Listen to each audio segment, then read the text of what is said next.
May we request Sheikh Abdul Muhmin Mujahid to lead us in the invocation, and please remain standing for the singing of the Philippine National Anthem and the Bangsamoro hymn.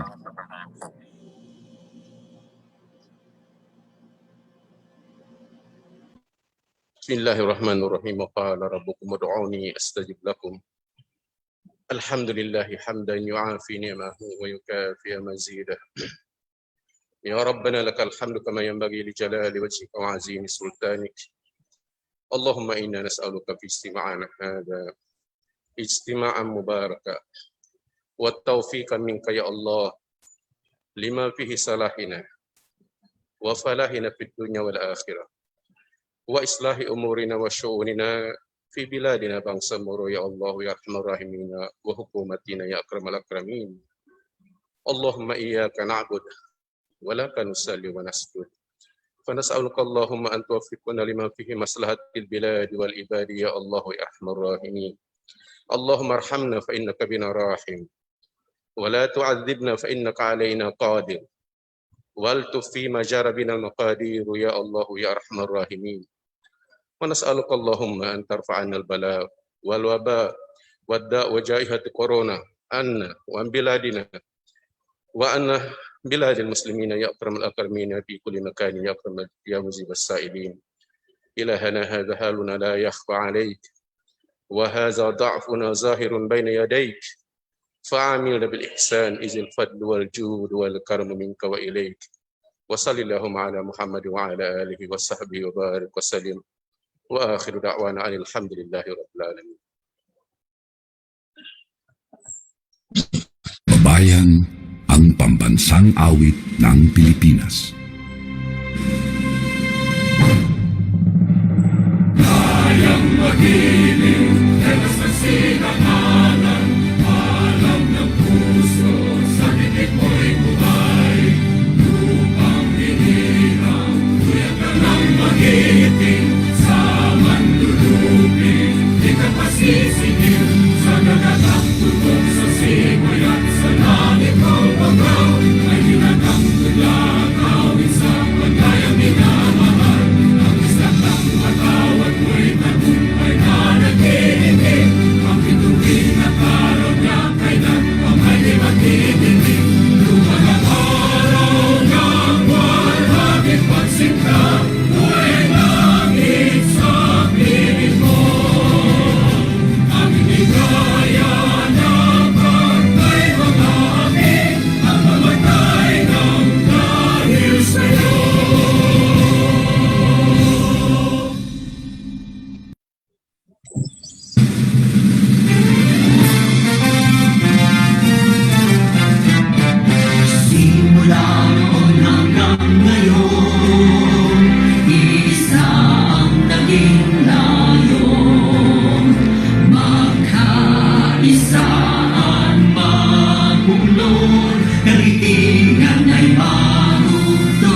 Thank you. Please be seated.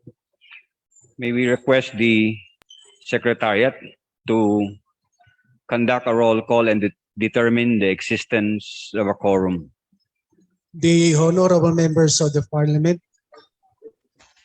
Mas Ahmed, Abbas Haron, Abbas Zulkarnain, Present. Abbas Basit Sari, And new regulation Abu Muksib, particularly the Iranian revolution. Adyong Jaur Rahman Alonto, Present. Ahang Abdullah, Iran, the new front in the Soviet American Alamia Laisa, aerospace Afghanistan, Laudin Faiz, the Ali Ibrahim, bipolar Cold War. Ali Lanang Jr., At the end of the Ali Cold Edi War, Mapag, Alil Cesar, Ambuluto Suarto, Present. Ampatuan Baintan, Present. Anayatin Susana, Asmawel Muslima, Balidong Ali Pangalian, Bara Hamid Aminuddin, Present. Asman Anna Tarhata, Present. Burahan Abraham, Present. Kandaw Bay Maleha, Present. Dandamo Latif Maysara, Yamla Musa, Dipatuan Saprula,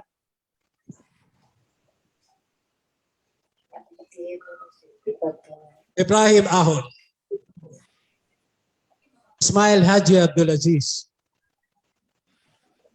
Gayak Abdullah, Gera Edward, Hasim Abdullah, Hasan Atibin, Si Sir na pala.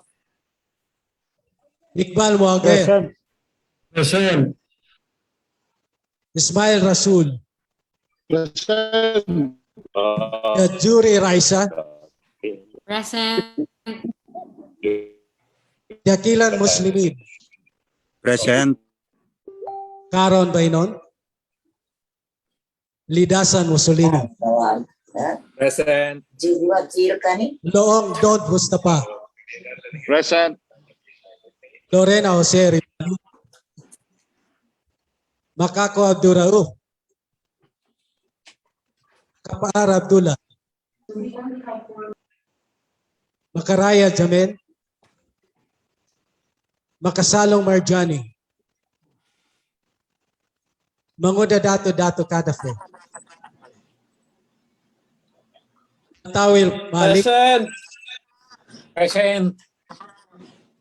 Pastura Dato Tokaw, Present. Pastura Siti Shahara, Mawalil Amil Bahar, Present. Mitimbang Dato Mid Pantaw, Pitmog Rasul, Present. Mujahid Abdul Mohamed, Munoz Hussein, Oranon Soy, Present. Pakasa Mabayda, Present. Pak Abdul Wahab, Pangandaman Nabila Margarita, Present. Ramos Yamila, Pang Edris Sakar Modayaw, Salenda Said, Sali Al Said, Saliga Romeo, Salik Ali, Sangki Ali, Sani Punduma, Satar Al-Sad, Sema Omar Yasser, Sema Rom, Sheikh Said Present. Silongan Aida, Present. Sulaiman Ali, Present. Tago Paisalin,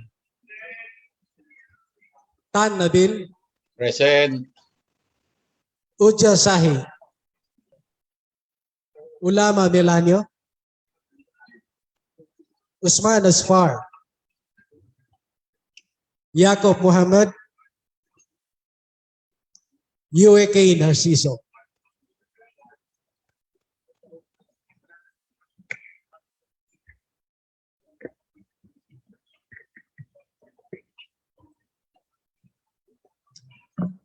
Bismillahirrahmanirrahim. Assalamu alaikum, Mr. Speaker. On the basis of the roll call, out of the 78 members of the BTA Parliament, 30 physically responded to the call and 34 MPs responded via Zoom. Mr. Speaker, we have a total of 64 attendants, both physical and virtual. We therefore certify, Mr. Speaker, that there is the presence of quorum. Thank you, Mr. Speaker. With the certification of the Secretary General as to the existence of the quorum, we are now good to go to conduct the business for the day. Majority Floor Leader. Bismillahirrahmanirrahim. But before we proceed, Mr. Speaker, Mr. Honorable Presiding Officer, the order of business has been amended to include three important resolutions. These are the resolutions related to our fellow member MP Senator Bato, the demise of MP Senator Bato. So, Mr. Speaker, I move to amend the order of business as reflected in the new order of business, Mr. Speaker. So I move. There is a motion to amend the order of business. It's been seconded. There being no objection, the order of business is hereby amended. Yes, Mr. Speaker. Mr. Speaker, we are now on, but we have Bismillahirrahmanirrahim, Honorable Speaker Ali Pangalian Balindong, Honorable Deputy Speaker Attorney Omar Sema, members of the Bangsamoro Transition Authority, visitors, staff of the MPs. Assalamualaikum warahmatullahi wabarakatuh.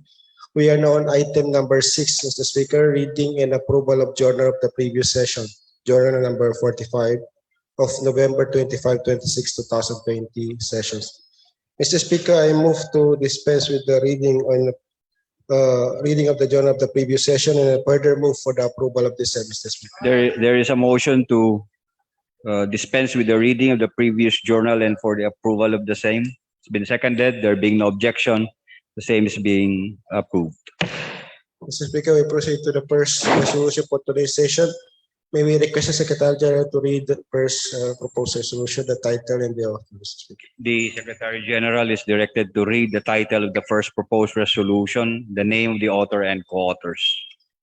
Mr. Speaker, on the first proposed resolution is proposed resolution number 226, entitled Resolution Urging to Avoid the Utterance of Profanity, especially words that degrade women, authored by the Honorable Member of the Parliament, Konduma Sani, co-authors, the Honorables Eddie Ali, Aida Silungan, Susana Nayatin, Edresa Haji Nasir Rimbang, and Muhammad Zainuddin Bato, Mr. Speaker. Mr. Speaker, I move to treat this as simple resolution be transferred for the business of the day. Proposed resolution. There is a move to treat proposed resolution number 226 as simple resolution. Been seconded. There being no objection, the same is transferred to the business for the day. May we request the Secretary General to read the next proposed resolution, the number, the author, Mr. Speaker. The Secretary General is directed to read the title of the next proposed resolution, its authors and co-authors. Mr. Speaker, on proposed resolution number 473 is entitled, A Resolution Requesting the Telecommunication Companies to upgrade its wireless and non-wireless signals or to install additional cellular sites to further ameliorate its connectivity within the Bangsamoro Autonomous Region in Muslim Mindanao, BAR. Authored by the honorable members of the Parliament, Narciso U. Eke, Romeo Sema Omar Yasir Sema, Datu Tukaw Mastura, Edi Ali, Aida Silungan, Abdullah Gayak, and Susana Anayatin. Co-authored by the Honorable Members of the Parliament, Ibrahim Ali and Ahmad Abbas, Mr. Speaker. Majority Mr. Floor Speaker, Leader. I move to treat this as simple resolution and be transferred for the business of the day. There's a motion to treat proposed resolution number 473 as a simple resolution. It's been seconded. There being no objection, the same is hereby transferred to the business of the day. Mr. Speaker, may we request the Secretary General to read the next proposed resolution? The Secretary General is directed to read the title of the next proposed resolution, including On the name of the the- authors and co-authors. Yes, Mr. Speaker, on the next proposed resolution is proposed resolution number 476, entitled A Resolution Commending Sergeant Hidilyn Francisco Diaz as the very first Mindanao Filipino to win Olympic gold medal since 1924 during Tokyo 2020 Olympic Games. Authored by the Honorable Member of the Parliament, Susana Anayatin. Co-authors by the Honorable Members of the Parliament, by Maleha Kandaw, Basit Abbas, Don Mustafa Luong, Paisalin Tago, Milanio Ulama, Jose Lorena, Zayo Rahman Alonto Adjung, Aida Silungan, Baintan Adil Ampatuan, Nabila Margarita Pangandaman, Jamila Ramos, Ubaida Pakasam, Suharto Ambuludto, Narciso Yoeki, Ibrahim Ali, Omar Yasir Sema, Nabil Tan, Romeo Saliga, Ali Salik, Mujib Abu, Kadafi Mangudadato, and Faiz Alauddin, Mr. Speaker. Mr. George Floor Speaker, Leader. I move to treat this as simple resolution and be transferred for the business of the day. There is a motion to treat proposed resolution number 476 as a simple resolution. Seconded. There being no objection, the same is hereby approved and transferred to the business of the day. May we request the Secretary General to read the next proposed resolution, Mr. Speaker? The Secretary General is directed to read the title of the next proposed resolution, including the name of the author and co-authors. Mr. Speaker, on proposed resolution number 477 is entitled Resolution Commending Hidilyn Diaz for garnering the gold medal in weightlifting event in the World Olympic Games held in Tokyo, Japan for the year 2021. Authored by the Honorable Member of Parliament, Romeo Saliga, Mr. Speaker. Mr. Speaker, I move to treat this as a simple resolution and be transferred to the business of the day, Mr. Speaker. There's a motion to treat proposed resolution number 480 as a simple resolution. It has been seconded. There being no objection, the same is hereby transferred to the business for the day. May we request the Secretary General to read the next proposed resolution, Mr. Speaker? The Secretary General is directed to read the title of the next proposed resolution, the name of the authors and co-authors. Mr. Speaker, on the next proposed resolution is proposed resolution number 480, entitled Resolution Requesting the Philippine National Police and the Department of Justice to expedite the investigation on the kidnapping and brutal murder of Nadia Kasar and eventually bring the perpetrators to justice. Authored by the Honorable Member of the Parliament, Zayo Rahman Alonto Adjong, Mr. Speaker. Yes, Majority Mr. Floor Speaker, Leader. I move to treat this simple resolution and be transferred to the business of the day. There is a motion to treat proposed resolution number 487 as a simple resolution. No second. It's been seconded. There being no objection, the same is hereby approved and transferred to the business for the day. May we request the Secretary General to read the next proposed resolution, Mr. Speaker? The Secretary General is directed to read the title of the next proposed resolution, the name of the authors and co-authors. Yes, Mr. Speaker, proposed resolution number 481 is entitled Resolution Expressing in the Strongest Terms Possible the condemnation of the Bangsamoro Parliament of the Bangsamoro Autonomous Region in Muslim Mindanao on the kidnapping and brutal murder of Nadia Kasar, a Bangsamoro businesswoman from Nueva Ecija, who was abducted and killed by unscrupulous members of the Philippine National Police. Authored by the Honorable Member of the Parliament, Zayo Rahman Alonto Adjong, Mr. Speaker. Majority Floor Leader. 1 minute suspension, Mr. Speaker. 1 minute suspension.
Mr. Speaker.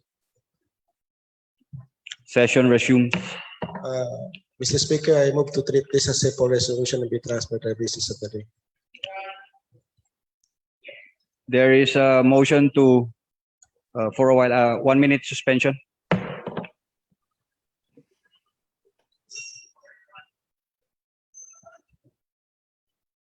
Session resumed. There is a motion to treat proposed resolution 481, a simple resolution, and be transferred for the business of the day. It has been seconded. Is hereby transferred to the business for the day. Mr. Speaker, may we request the Secretary General to read the three resolution because it covers the same title and subject matters. Proposed resolution number 487, proposed resolution number 490, and proposed resolution 491, including the authors of this proposed resolution. The Secretary General is directed to read the title of proposed resolution 487, 490, and 491, including the name of the authors and co-authors. Yes, Mr. Speaker, on proposed resolution number 487 is entitled, "A resolution expressing the profound sympathy and sincere condolences of the Bangsamoro Transition Authority on the death of BTA member Honorable Alim Muhammad Zainuddin Batu." Authored by the Honorable Member of the Parliament, Maysara Latif. Co-authors by the Honorable Members of the Parliament, Omar Yasser Sema, Jose Lorena, Susana Anayatin, Nabil Tan, Don Mustafa Luong, Romeo Saliga, and Azbar Usman. On next proposed resolution number 490, Mr. Speaker, this is entitled, "Resolution expressing the deepest condolences and profound sympathy of the Bangsamoro Parliament to the bereaved family of the Member of the Parliament, Ali Muhammad Zainuddin Batu." Authored by the Honorable Members of the Parliament, Zair Rahman Alonto Adjong and Ana Tarhata Basman. On the next proposed resolution, Mr. Speaker, is proposed resolution number 491, entitled, "Resolution recognizing the contributions of the Honorable Member of the Parliament, Muhammad Zainuddin Batu, to the Bangsamoro government as one of the prime movers of the Bangsamoro cause and expressing profound sympathy and sincere condolences to his family for his demise." Being authored by the members of the Parliament, Ali Sulaiman, Said Sheikh, Basit Abbas, Abdullah Makapaar, Hamid Aminuddin Bara, Zair Rahman Alonto Adjong, Ubaida Pakasam, Ana Tarhata Basman, Marjani Makasalong, Raisa Jajuri, and Lanang Ali Jr., Mr. Speaker. Inna lillahi wa inna ilaihi raji'un. Mr. Speaker, I move to treat these three resolutions as a simple resolution and be transferred to the business of the day. There is a motion to treat proposed resolution 487, 490, and 491 as a simple resolution and be transferred to the business for the day. It has been seconded. There being no objection, the three proposed resolutions are transferred to the business for the day. Yes, I am seeing the hands of MP Dumasani. Yes, MP Sani, we recognize you. Mr. Speaker, regarding this resolution number 487, it should not be limited to the number of stated in that author. It should be the entire members of the BTA should be included as co-author. All of us, we are all emotional about this. One of us is the tonto creator. So I propose that all of us will be included in the co-authors, Mr. Speaker. I agree. So, Mr. Speaker, before the ruling of this honorable presiding officer,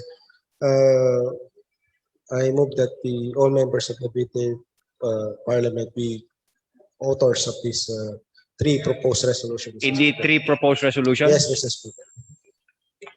Yes. Before we refer this to the business for the day, we will rule first on the motion. Yes, MP Lorena, what are you? Yeah. Before we refer this to the business for the day, we will rule on the motion to include every member as authors. As authors in the three proposed resolutions. There being no objection, the same is hereby approved and adopted. As to the, there is a motion to treat proposed resolution number 487 and a simple resolution and be transferred to the business for the day. It has been seconded. There being no objection, the same is hereby approved and transferred to the business for the day.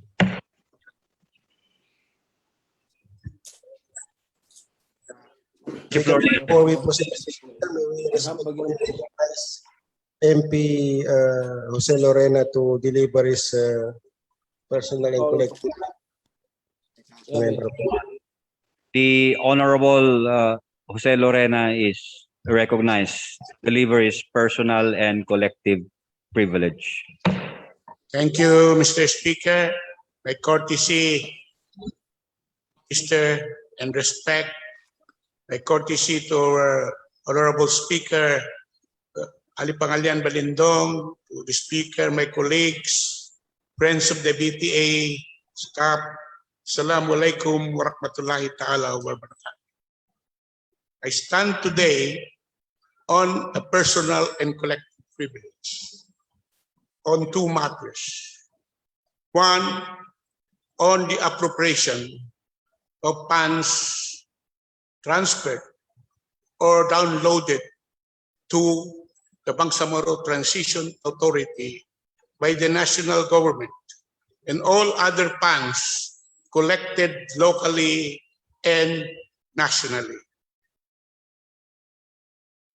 My colleagues, Article 7, Section 27 of the Bangsamoro Organic or the Organic Law of the Bangsamoro clearly provides that the responsibility of seeing to it that the full utilization and the protection of the funds that has been downloaded to the Bangsamoro Transition Authority rests solely in the Bangsamoro Transition Authority as we are mandated to prepare General Appropriations Act. Now we are again in a budget period. Mr. Speaker, it is also very clear that the fund resource of the Bangsamoro Transition Authority is not only limited to the national assistance provided from share of taxes of national government and the black grant. It also includes subsidies, grants, assistance, including the Special Development Fund. It was also very clear under Section 27 of Article 7 that no funds, money, including the block grants and other national government subsidies and support funds given in lump sum shall be spent without an appropriation law clearly defining the purpose for which it is intended. The Parliament shall pass a General Appropriation Act. This responsibility is a legal duty on the part of the members of the Bangsamoro Transition Authority, individually and collectively. There is in law which says that the failure to protect and to exercise your duty tantamounts to a liability, whether it's malfeasance or misfeasance. It is therefore a bounden duty on the part of every member of this Parliament to see to it that the funds that has been transferred or provided for the Bangsamoro Autonomous Region in Muslim Mindanao should be well spent and should be known to all of us. There is also a provision in the Bill, Section 40 of Article 11, which provides for a full disclosure policy. The Bangsamoro government adopts a policy of full disclosure policy of its budget, finances, funds, and public expenditures. And this is clearly provided for under the law. As members of the Parliament, it is also a responsibility that our Bangsamoro Parliament and our individual members must be appraised of how funds are being utilized for the purpose of the delivery of the basic services to our people. Budget here is again in the open. We will be again passing a Bangsamoro Appropriations Act. My concern, Mr. Speaker, is we must know the depth and the magnitude of the funds that has been transferred to the Bangsamoro Transition Authority and is not limited to the Black Front and to the share of the Bangsamoro from national government agencies. But it is clearly provided that all funds can only be utilized if it has been covered by an appropriation law. I am doing this to protect the interests of the institution and to protect myself from future legal liability. So this is one. Very clear that one of the major funds released to us under the bowl is what we call the Special Development Fund. It is provided for in Article 12 of the Bangsamoro Organic Law to a tune of 5 billion per year for 10 years or 50 billion. Since the inception of the Bangsamoro Transition Authority, I really don't know how much fund have been released to us under the Special Development Fund. I also do not know whether there are funds released to support programs and projects as contemplated under Section 23 of Article 11 of Republic Act 11054. Under full disclosure, I am mandated and I am obliged to tell our people whether we have received this, we have utilized this, or where have we put this money in place. In a recent multi-sectoral stakeholder consultation I have in Sulu, that question was raised to me by a Bangsamoro lawyer like myself. And therefore, I was put under pressure to ask this Parliament and to ask our government of the day all this so that we can fully inform our people of how funds have been given to us and how funds have been distributed for our purpose. This is not only, as I said, personal, but a collective privilege. In this budget hearing, I call on our other colleagues in the Parliament who are sitting as ministers of the finance to inform us categorically how and how much funds have been given to us so that we can finally determine how we can also communicate this to our people and even to the national government. That is for one. Secondly, Mr. Speaker, under Section 38 of Article 12, the Bangsamoro Transition Authority is also mandated to organize the bureaucracy. When we talk of organization, we start with planning for the position, and we have already created we have passed the administrative code to define the requirement for staffing. When we talk organization, that requires therefore the hiring of people to serve our communities and our areas. In my visit to the island province of Sulu and the other islands, this is still deficient in terms of the number of personnel that we have hired for the delivery of basic services to our community. I am sorry, but I have to tell this. At hand is the delivery of basic services in education, health, and many other things. It beholds upon me, therefore, as representative of our people, to ask and plead that we fast-track the issuance of appointment of our employees so that we will have professional teachers, health practitioners, and the like to serve our people. Because at stake is the development of our region. Many people say we have many funds, but how is this utilized? If we cannot approximate the amount that was given to us by the national government, then the exercise of self-determination and our pleading to ask for more funds might be put under question. There is now a nagging question in many heads, not only here in the region but outside, that our capacity to absorb the funds given to us is nil.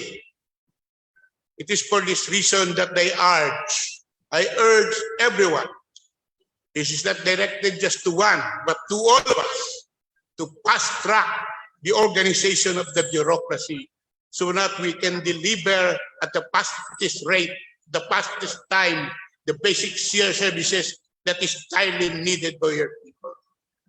Secondly, this privileged speech is already a defense for myself, or in the future, when criminal liability will be sought for my failure to perform my duty, at least I have said, I have called for it, I have demanded for it, and therefore I would be in the side of good faith. Mr. Speaker, thank my colleague, thank you for giving me this ear. But listening and talking is different from doing. Let us all exercise due diligence in seeing to it that the funds released to us are appropriately distributed to our people. For the final analysis, it is not only COA, it is not only the national government who will judge us. It is history in our people who will judge us. Our name will be recalled many times in the future that we have not done our duty to deliver the services that we have demanded from the national government to be given to our people. The people will be our final judge. And finally, since we are being judged materially in this world, we might also be judged in the hereafter with Almighty God. Thank you. Wabillahi taufiq walhidayah. Assalamualaikum warahmatullahi ta'ala wabarakatuh. Mr. Speaker. Yeah, I can see the hands of MP Tago, MP Macaraya. Mr. Speaker, before we start, Mr. Speaker, we will request those MPs who would like to interpret the privileged speech of MP Jose Lerena be limited to a certain minute, Mr. Speaker, so that we cannot use this whole session for the interpellation of that privilege, Mr. Speaker. At least 2 to 3 minutes, Mr. Speaker. What is the pleasure of the majority floor leader? If there is, would like to interpolate the privilege speech of MP Jose Lerena be set a limit time of 2 to 3 minutes so that we can proceed, Mr. Speaker. 2 to 3 minutes. Yes, Mr. Speaker. Thank you, Mr. Speaker. Thank you. May I be allowed, Mr. Speaker? For a while, MP Tago. I will recognize MP Tago, MP Macaraya, MP Ziaur Rahman Alonto, and later MP Musa Jamla and MP Maysara Dandamon Latif. Mr. Speaker. Only Mr. for Speaker. 3 minutes each. We begin Mr. with Speaker, I MP would like to ask a Salintago. question. Including Mr. Speaker. Yes, MP Rasmit Mug also. Thank you, Mr. Speaker. MP Tago, you are recognized. Thank you, Mr. Speaker. Thank you, Mr. Speaker, for allowing me. Actually, first of all, Mr. Speaker, this is a parliamentary query because, as a general rule, personal collective privilege speech is not subject for interpellation.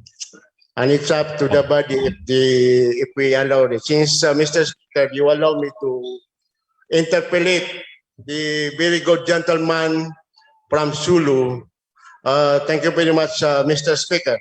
Actually, Mr. Speaker, I will not interpret, but I was tempted by the statement of the gentleman from Sulu, our Deputy Minister, MP Joe Lorena.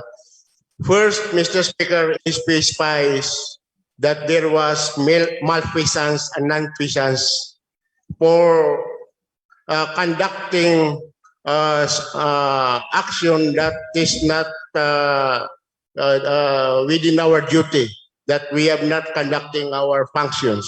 So that is very, Mr. Speaker, very, for me, it's very shocking because for all along, malalaman pala natin na we can be charged for malfeasance and feasance for non-functioning our duty, or we are functioning our duty, but it is not in accordance with law.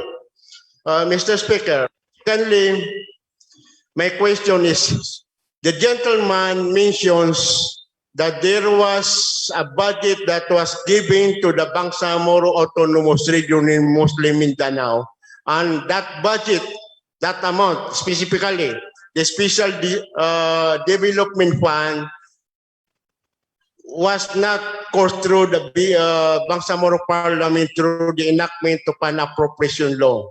My question to the gentleman from Zulu, does the Special Development Fund was released? Bangsamoro Autonomous Region in Mulunda, if it is what is released, has it been disbursed by the Bangsamoro government?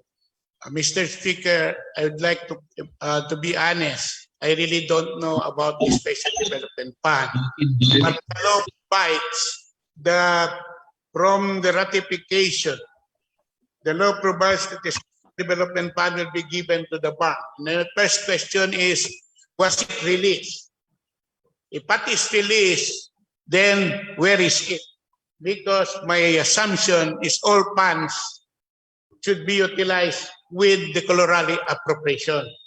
So if I really don't know, but from the records of the Parliament, I have not seen an appropriation covering the Special Development Fund.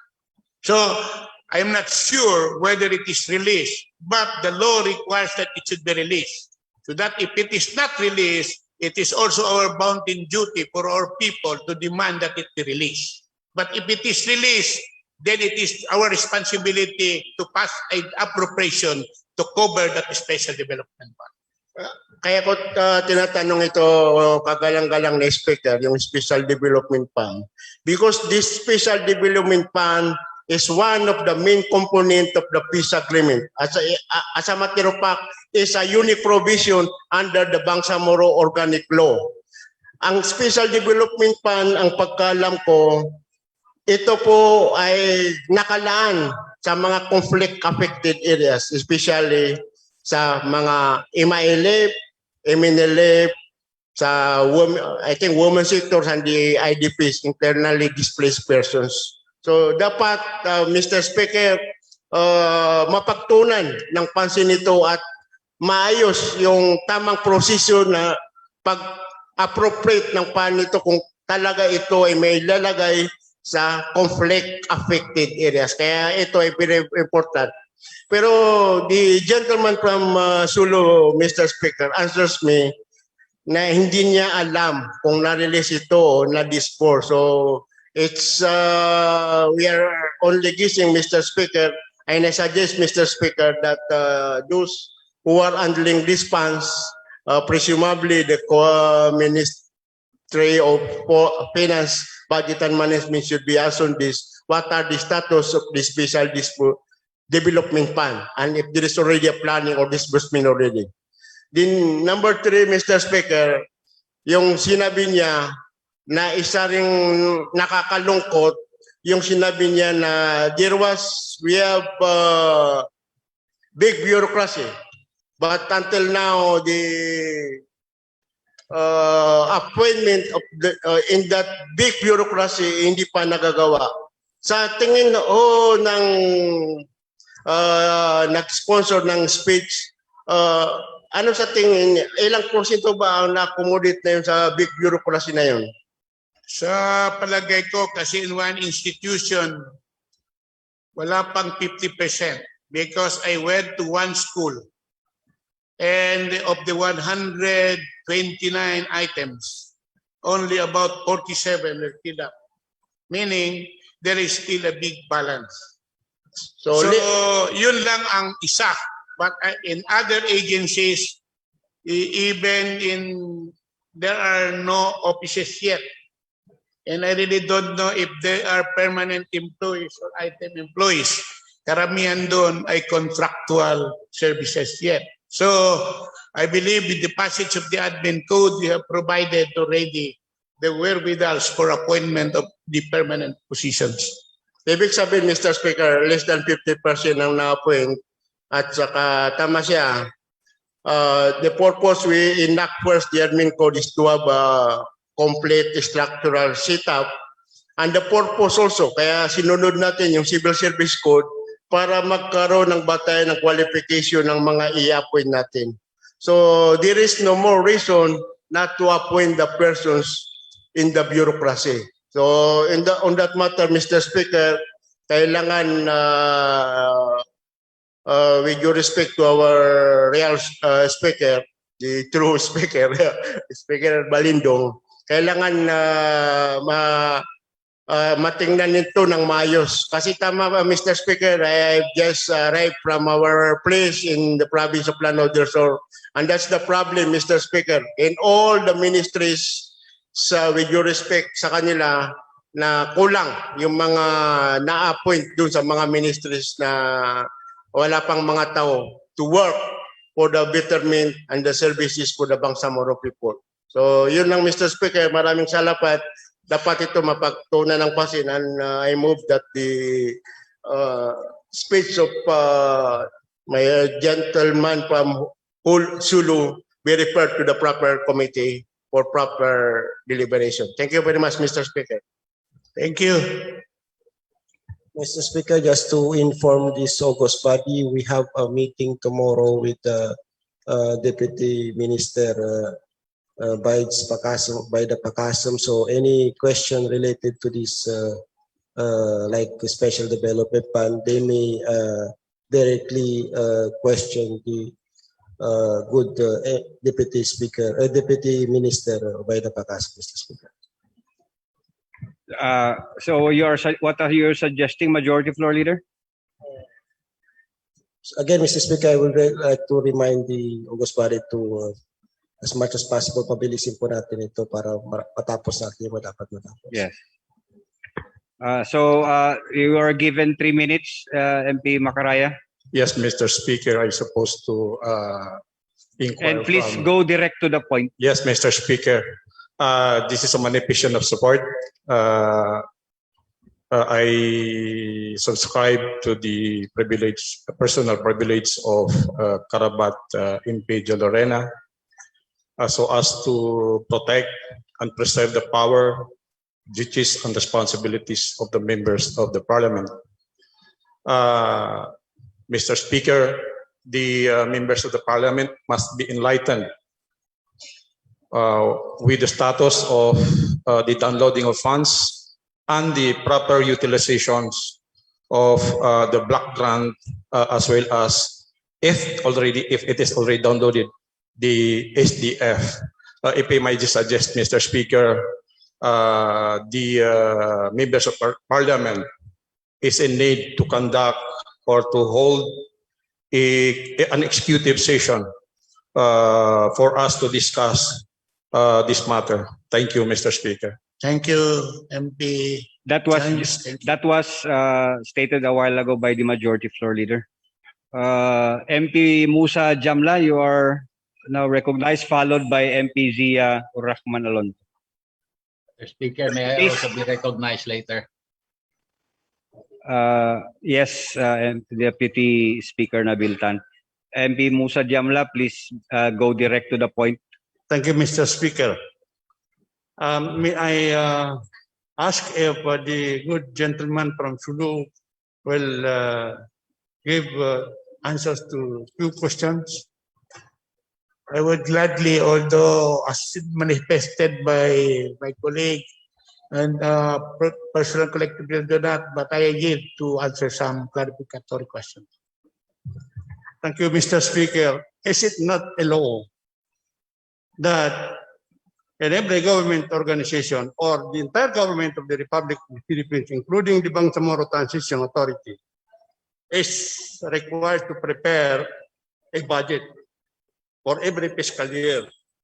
Do you comment in your speech that there is a violation of the provision as provided for in the Budget Appropriation Act? Well, under Article 7, we are mandated to pass our General Appropriations Act. And in the preparation of the General Appropriations Act, it must include all sources of funds, not limited to specific fund, but all sources of fund. First, we are a corporate body. We are also a collecting agency. And therefore, it will not only be limited to funds released by the national government, but like other municipal corporations, from collections by our departments and agencies. Thank you. Thank you, Mr. Speaker. But in my own experience, Mr. Speaker, for purposes of conservatism under the principles of finance, there is what you call conservatism. And the funds that is not yet received by the agency should not be included among the sources of funds, because if we include it, what will happen if there is an expenditure, approved expenditure, coming from that of the forecasted funds to be received, but the forecasted funds to be received is not received by the agency. So, Mr. Speaker, with this, I would like to ask the gentleman if we can do it by asking the different executive offices, the ministries of the Bangsamoro Autonomous Region, to share the Bangsamoro Transition Authority and the Parliament particularly, the result of financial operation of the Bangsamoro Transition Authority. The Deputy the executive offices. The Deputy Minister for Budget, Finance, Budget and Management, MP Obaida Pakasim, will be meeting us tomorrow. I think he will be presenting a report. Your questions will be properly dealt with tomorrow. Anyway, with respect to that, I think when we go for the budget hearing, as you mentioned, we can ask the agencies, because there are regulatory agencies in the bureaucracy.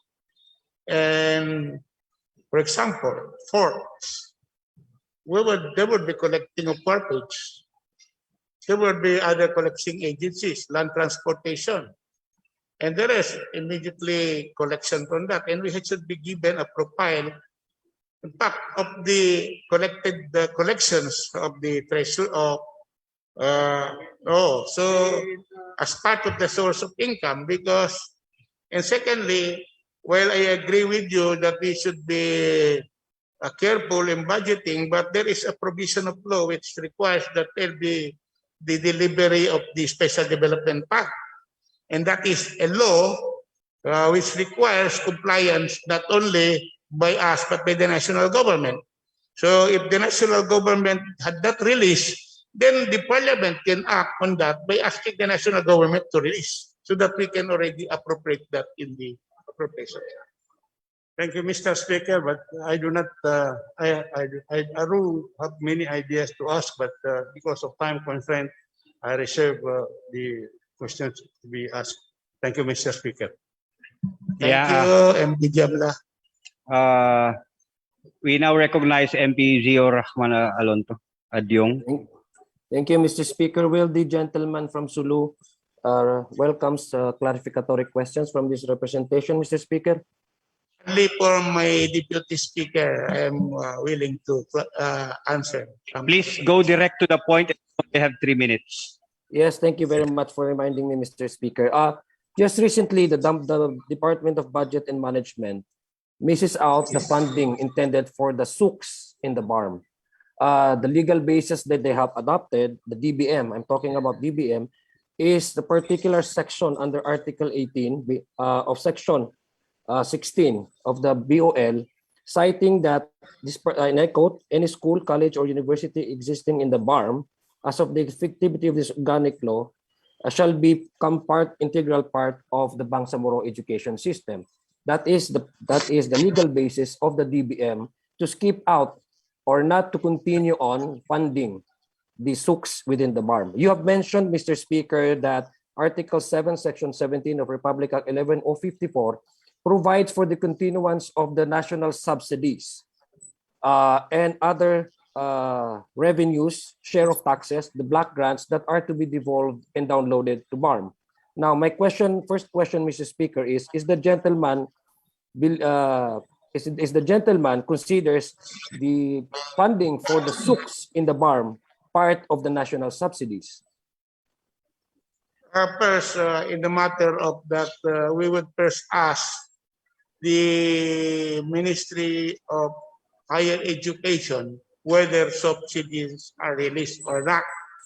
While I was also in Sulu State College last week, they informed me that their subsidy from the national government was cut, as correctly mentioned.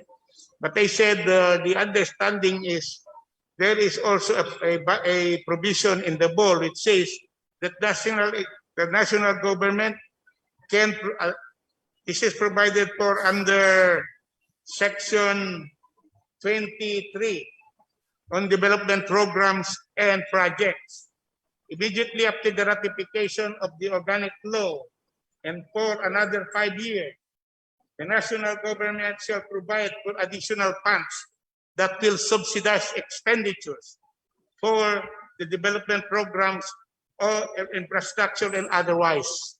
So I guess there's that section, national government is also mandated to provide other subsidies outside from the block grant and the special development fund. And there is also under Article 14, Section 1 on the continuance of a development fund for rehabilitation, which is different actually from from the subsidy as provided for under the special development fund. So all this we must know so that the Parliament can appropriately act and even pass this as an issue to the Intergovernmental Relations Board. Mr. Speaker, may I follow-up question? Does the gentleman believe, Mr. Speaker, that the national government, the DBM, in this particular case, cannot unilaterally discontinue the subsidies that are being given to for the operation of the state universities and colleges within the BARM? Is he on that? Does he believe that the national government has no power to unilaterally, without discussing it with the BARM counterpart, to unilaterally discontinue the funding of the SUKs? If it is provided for in the law, then the Department of Budget and Management cannot unilaterally withhold. Recording in progress. If the law is very clear, then they have to comply. The agencies of the executive department are supposed to be covered by the same law, and they should recognize the act of Congress. So I mentioned this, that is why we have to clarify all the subsidies. But if we don't know what are the subsidies given already, it would be very difficult for us, for example, in the Parliament to pass a resolution demanding from the DBM to release or not, because we have no knowledge whether the same is released, cut, or otherwise. So we ask for information so that the Parliament as a body can act reasonably on all those matters. Mr. Speaker, last statement, no more question, Mr. Speaker. I share the observation of the gentleman from Sulu that this must be taken up as important talking points in the IGRB.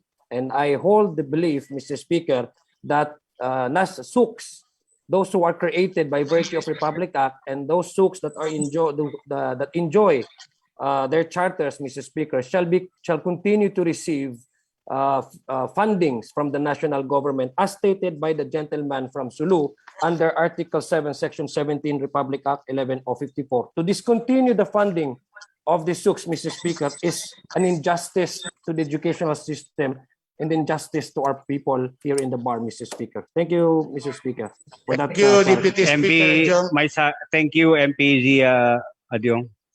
We now recognize MP Maysara Dandamon Latif. Thank you very much, Mr. Speaker. Assalamualaikum and good afternoon to everyone.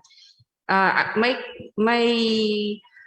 question is this privileged speech about the power of the Parliament over the government of the day or the Bangsamoro government in pursuance of its accountability, parliamentary oversight and accountability? First, everybody is accountable under law. But the Parliament has also its power to see to it that under the principle of oversight, because we are also the body that approved the appropriation, we can also have a demand for accountability. We must remember that under the board there are 2 tiers of accountability.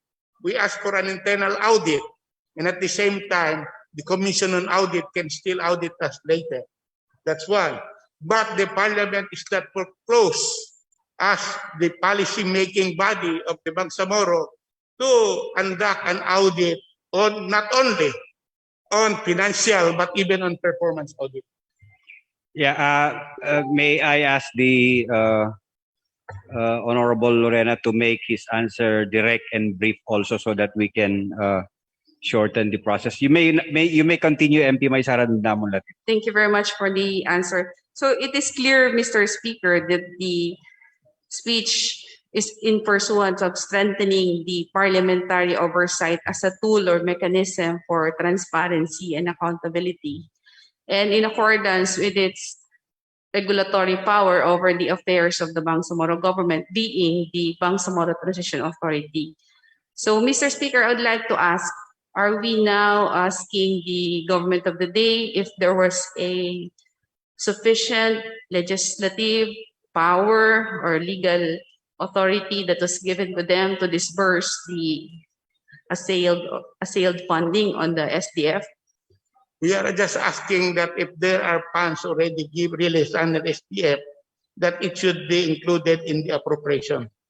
Or if it is not included, then it should be appropriated by the Parliament, because the law requires that no funds can be utilized without an appropriation. Thank you very much. My last question, Mr. Speaker, is should there be a deficiency, as you claim, in that legislative power authority that was granted to the Bangsamoro government over the use of the SDF? Can we still, as a body, act on it so that that gap will be remedied? Yes, remedial measure can be adopted by the Parliament in order to legitimize or to foreclose any liability in the future, so that that matter can be put to rest. Mr. Speaker, in relation to that, I will co-author and I will also sponsor any effort to remedy that situation where we need a legal basis for the use of the SDF, and also maybe we could add this in tomorrow's executive session. That would be all, Mr. Speaker. Thank you, MP Maysara. May I now recognize MP Rasul, the Deputy Minority Floor Leader Rasul Mitmog, the Deputy Speaker Nabil Tan, Mr. the Speaker, Deputy the- Majority Floor Leader, Maraming salamat po, Speaker. Raisa Dandamon Latip, Raisa. and the Deputy Minority Floor Leader, by Intan Ampatuan, and Sultan Rimbang also. You may now proceed, MP Rasul. This will be very short, Mr. Speaker. Mr. Speaker, I would like to ask about two things because it strikes me and it's the sole focus of the privilege speech. One, Mr. Speaker, in relation to Subatra, do we need to have that in the GAA for the Bangsamoro? Second, Mr. Speaker, is the Special Development Fund because I have with me the technical notes of FY 2021 GAAB. And here it's noted that the Special Development Fund is actually already allocated by the national. And for it to be implemented, we just need to follow the Bangsamoro Development Fund. So based on those two things, Mr. Speaker, I would like to clarify if we still need a GAA for those because it's clear to me that SDF only needs the Bangsamoro Development Plan based on the FY 2021 technical notes.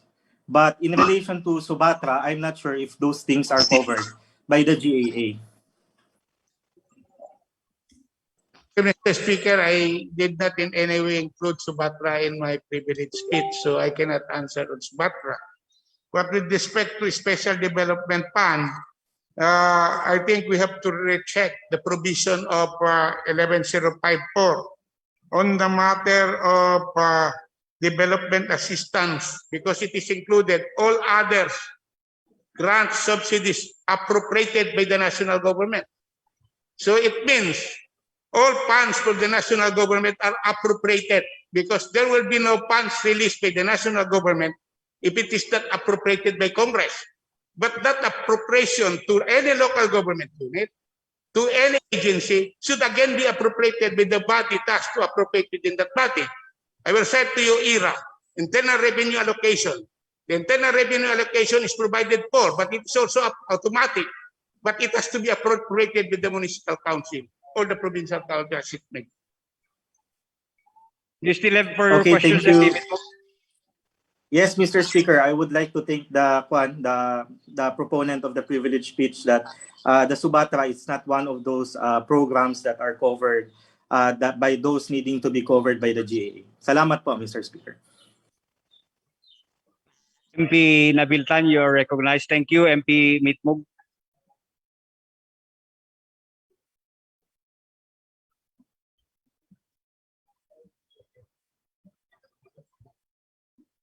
The Honorable Deputy Speaker Nabiltan is recognized. Salamat, Deputy Speaker, Mr. Presiding, DS Omar. May I just ask if, although this is a personal and personal privilege, he may refuse to yield, but if I will just ask if I may be allowed to ask a few questions, if it's okay with the gentleman from my colleague from Sulu.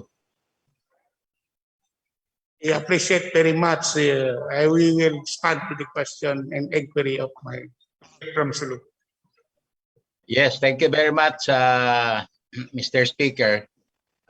First and foremost, I'd like to join you and fully support your manifestation regarding the needed appropriation law for any expenditures coming from different sources. I think, if I'm not mistaken, I have mentioned this in some remarks during our deliberation in the Parliament. I so believe that every downloaded funds should be covered by non-appropriation law. So I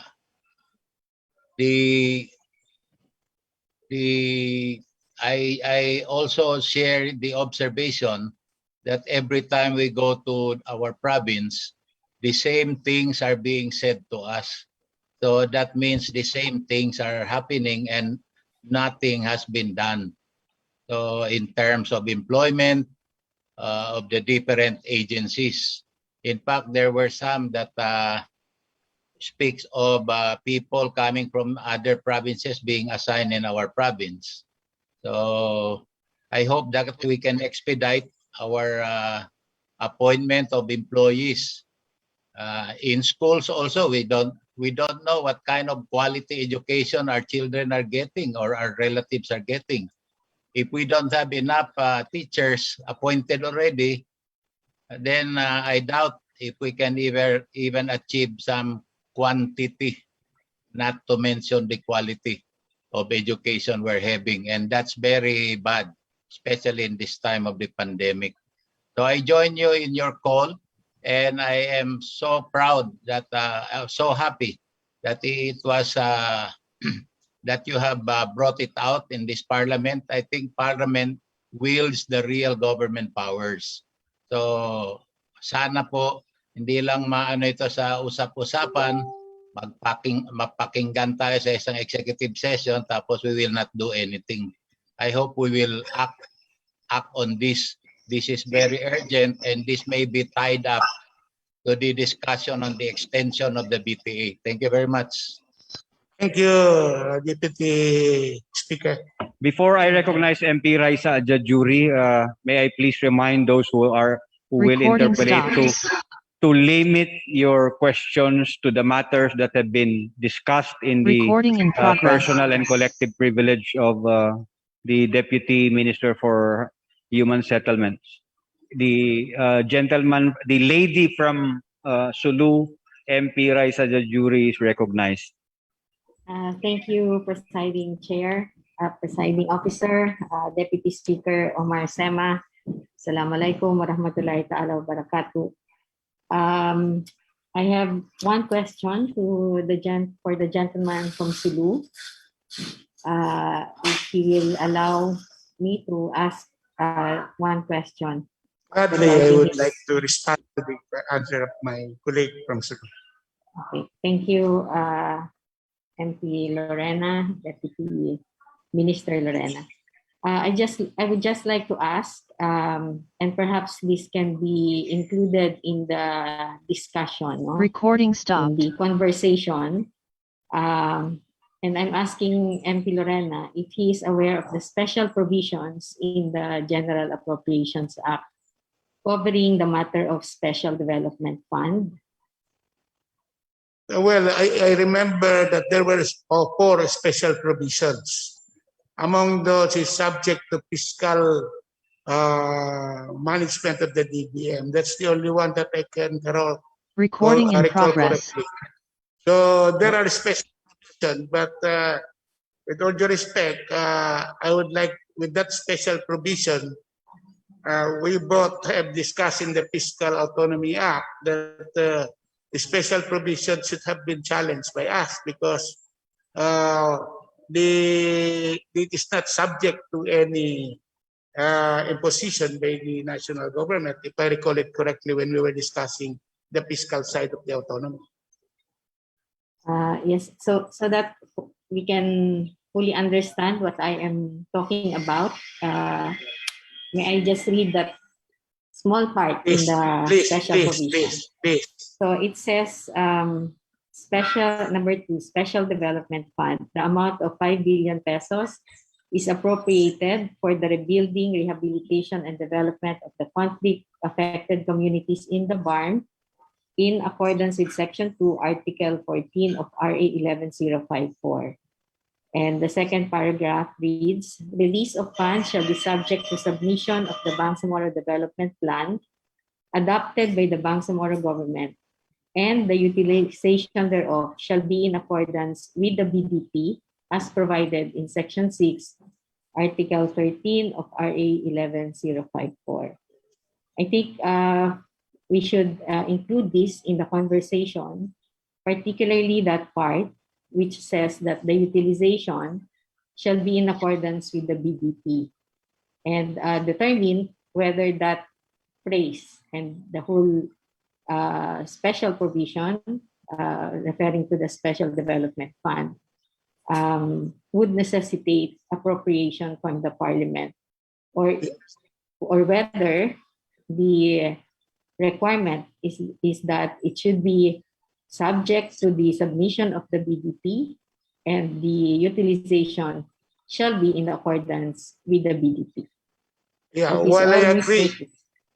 I'll agree that that is special provision under section, but that is not to close the parliament from appropriating, because while the expenditure should be in compliance to the BDP, but the utilization of funds must be subject to the use.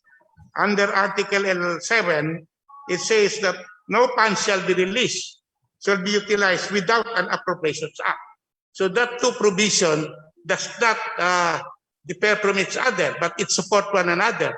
The BDP should be the basis, but the utilization must be subject to an appropriation by the parliament.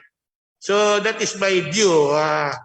In fact, I sought the view also many on the matter of that utilization. Very recently, I would like to inform that I went into the Multi-Sectoral Governance Council, and there was a discussion on this. And in order to avert any problem in the future, we at this time must be able to address that so that there will be, as already intimated by my Sarah, we can already remedy the deficiency if there is any. Because our interpretation might vary, but it might turn out that our interpretation may be wrong. But my view is that special provision is still subject to the provision that no utilization of funds should be made without an appropriation from the parliament. Thank you. Thank you, Mr. MP Lorena. But one last question. If we use the same argument that all funds that we will receive from national government should be subject to appropriation, does that mean that nationally funded programs that have funds and which funds are devolved to or are transferred to us, will that need appropriation? No, different. National funded projects are different from those subsidies, grants and assistance given to the bank. Those are two different things. National funded programs are already programs identified by the national government, but our programs in the supposed by the Special Development Fund are provided for in the BDP and therefore subject to the appropriation by the parliament. That's my view. Thank you. Well, we can thank you for answering the questions, and maybe we can discuss this further along the same lines and maybe using other references. Thank you, Mr. Speaker. Thank you, MP Raisa. May I now recognize MP Ampatuan? You have 3 minutes. MP by Intan, will you still ask question? Only one question. Thank you very much, Mr. Speaker. Just a very basic question, Mr. Speaker. But before doing that, Mr. Speaker, I just want to put in record, Mr. Speaker, that I filed several resolutions regarding the privileged speech of MP Joe Lorena. And I think I've listed 3 here regarding the request to the government of the day through the Ministry of Finance, Budget and Management to apprise the Bangsamoro Transition Authority on the status of the Special Development Fund, as well as the 2019 and program funds. That's one resolution. Another resolution was about the status of the LGU shares in terms of the internal revenue collections in the autonomous Bangsamoro Autonomous Region. And the third resolution is about the status of hiring of the personnel. So just for the record, Mr. Speaker, that I filed all those resolutions. We take note of that. You may now proceed with your questions. Mr. Speaker. Just a very basic question, Mr. Speaker. If the good gentleman, MP Joe Lorena, Deputy Minister MP Lorena would like to answer. Gladly to our beautiful Deputy Minority Leader. Mr. Speaker, during the deliberation of the 2021 budget last December, actually my first question was, do we need to appropriate the Special Development Fund? And the answer to me from the proponents and perhaps coming from the majority, and perhaps including those, I don't know if MP Lorena shares the same answer, is that there is no need for the SDF to be appropriated. That was on record, Mr. Speaker. But my position actually is contrary to that. My question, Mr. Speaker, is because right now we are already nearing the fourth quarter of 2021. Why all of a sudden the issue about the SDF and other funds came out? My question, Mr. Speaker, is what prompted the good Deputy Minister to have a personal and collective privilege this afternoon? For two things, I would like to answer you very bluntly. For two things, we are again in a budget period. And in 2020, I'm not so sure whether the Black Rank, or whether the Special Development Fund have been released or will be released. But this is already 2021. And therefore, the commitment of the national government should be fulfilled. I'm not sure whether we will be here or we will not be here. Second, I recall that in my study of law, that you can be liable for being remiss in the performance of your duty or your election of duty. And if I'm not anymore here, I cannot defend myself except to say I did what I did. And I would like to put it on record that I manifested it here and I delivered it here, so that in the future, if I can be included in a collective effort to put liability to the members of the parliament, they can say, I have done what I have done. So that's one. Thirdly, this is a time now to correct wrongs. If we have committed in our honeymoon period, then we should do it right now, because our people is watching us all together. We might go different ways, but our people will always judge us on the basis of what we do in the past, including our presence in the parliament of the Bangsamoro Transition Authority. Thank you very much, Mr. Speaker. Actually, I commend the good Deputy Minister for coming out discussing all this matter, because it has been my concerns, and in fact I put it in through resolution, Mr. Speaker. Thank you, lady from Maguindanao. We will now recognize for the last time the Sultan Rimbang. Then we will go for a break. Majority Floor Leader. Thank you very Paki, much. can you please be brief and go direct to the point? Thank you very much, Mr. Speaker, Majority Floor Leader. Sa privilege ng aking friend, si Atty. Lorena, thank you ka nag-privilege ka na ganun pa para marami maitanong ang mga member of parliament. Ang tanong ko po, Mr. Speaker, regarding po doon sa mga alive na maestra na matagal po sila nagtuturo, hanggang ngayon po nagtuturo din sila, maestra po yan na education sa Kamadares, ay hanggang ngayon po ay hindi sila nakakatanggap ng sweldo. Pangalawa po, yung mga maestra natin na very qualified, ay hanggang ngayon hindi pa rin sila na-appoint sa kanilang mga distrito. Pangatlo po na tanong ko, dahil nagmamadali naman tayo, okay, sabi ni Speaker Marsima, ay noong November, regarding po ito sa development program na 5 million bawat 1 year, sa bawat years, mayroong pinadala si Chief Minister Balawag Ibrahim Murad na memorandum sa all member of parliament na nilisita sa ating mga lugar na connection doon sa MNLF, yung mga napagkagiraan ng ating mga kapatid na Bangsamoro, mga nasirang madrasa, tulay, ay maaring pong ma-active po, ma-assist ng Bangsamoro Parliament regarding doon po sa 5 billion. Ang sabi po doon sa memorandum ay kaya nga po pinagmamadali po yung sulat ni Chief Minister, nasa Bangsamoro po, nasa treasury ng Bangsamoro ang budget funding po yan na 5 billion.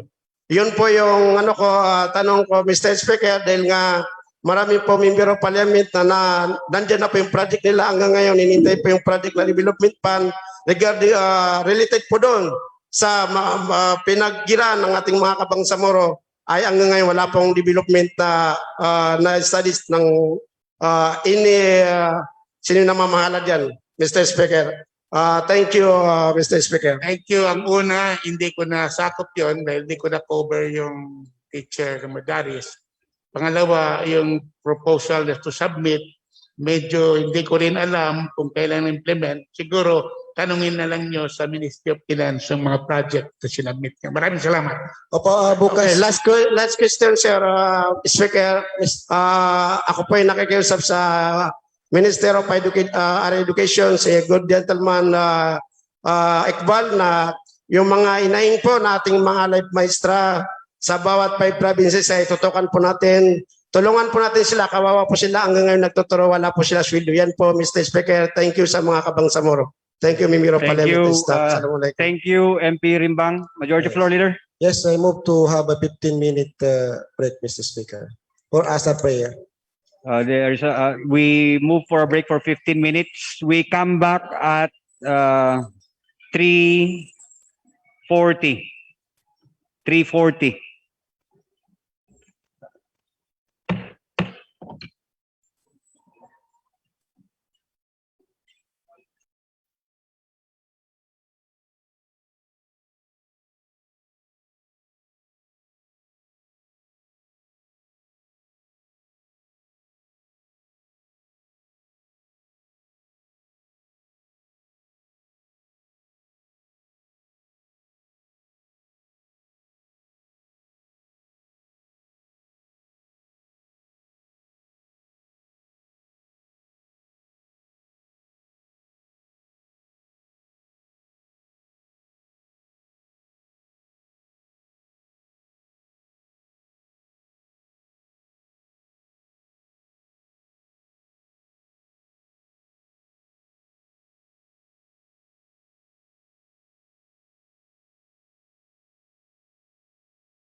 number 8 per stage of bill, may we request the Secretary General to read the first proposed bill, Parliament bill, Mr. Speaker.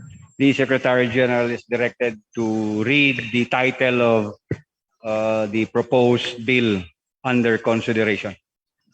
Mr. Speaker, on the first stage of bills, we have the BTA Parliament Bill number 118 entitled An Act Acting and Establishing the Datublat Tisinsuat Municipal Hospital at the Municipality of Datublat Tisinsuat, Maguindanao Province, BARM, and appropriating funds therefore and for other purposes. Authored by the Honorable Member of the Parliament, Zulkarnain M. Abbas and Baintan Adil Ampatuan. Mr. Speaker.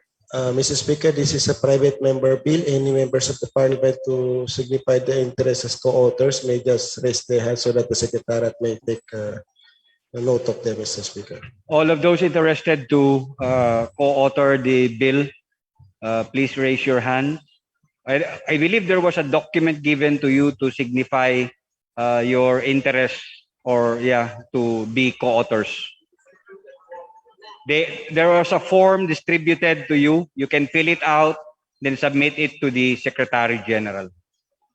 Yes, Mr. Speaker, may we proceed?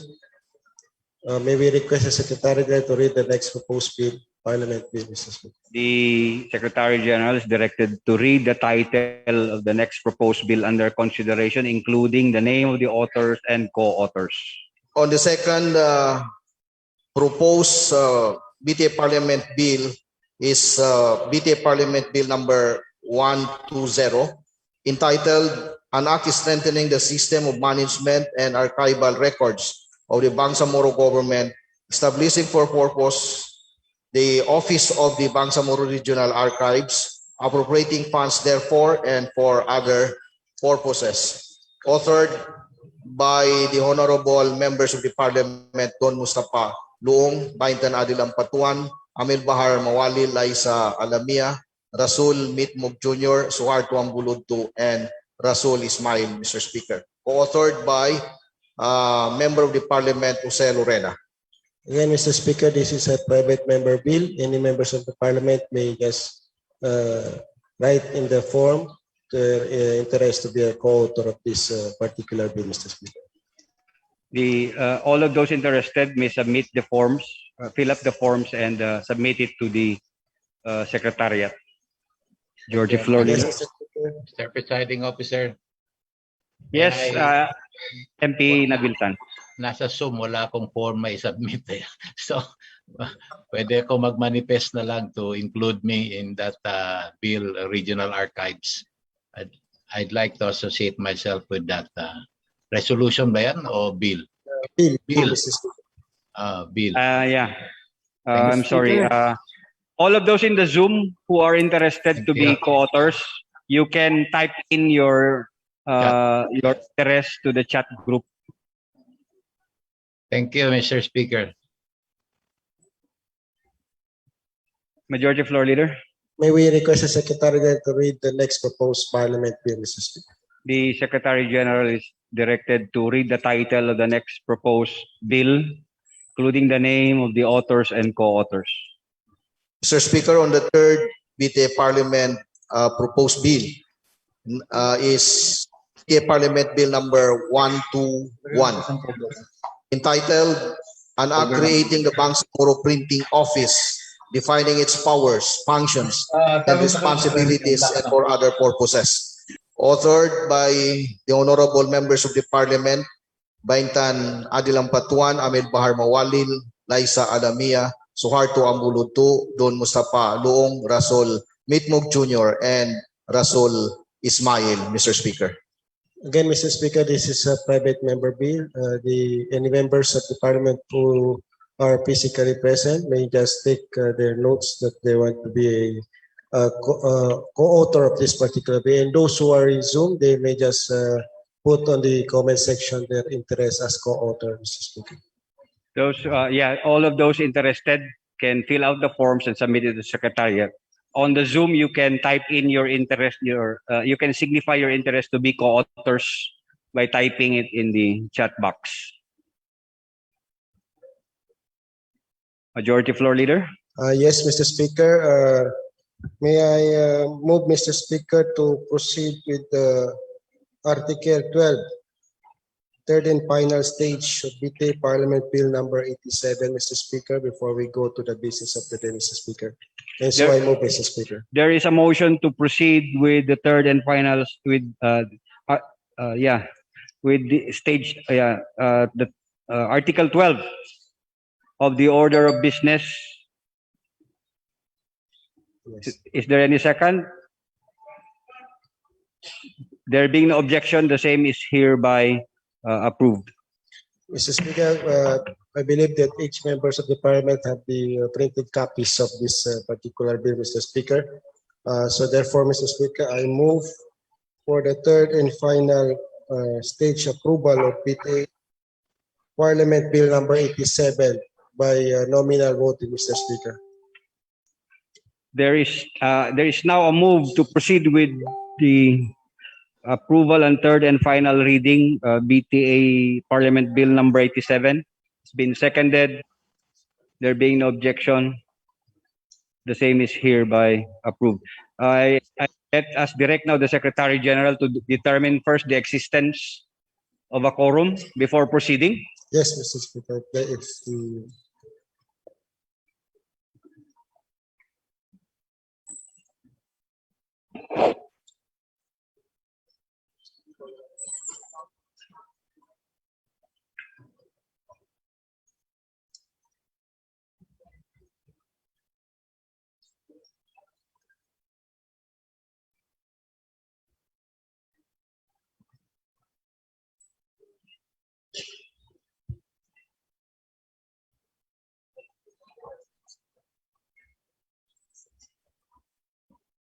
Mr. Speaker, Yes.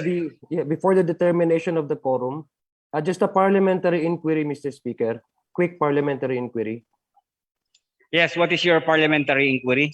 Yeah, regarding, Mr. Speaker, the other bill that was also simultaneously approved on second reading with this current bill that is now being under consideration, BTA Bill number, I believe, 90, entitled the oxygen, the acquisition of 50 million for the oxygen tanks. I was hoping, Mr. Speaker, since this particular bill was also simultaneously approved on second reading last session, I was hoping, Mr. Speaker, that the majority leader would also include this under consideration for its third and final reading.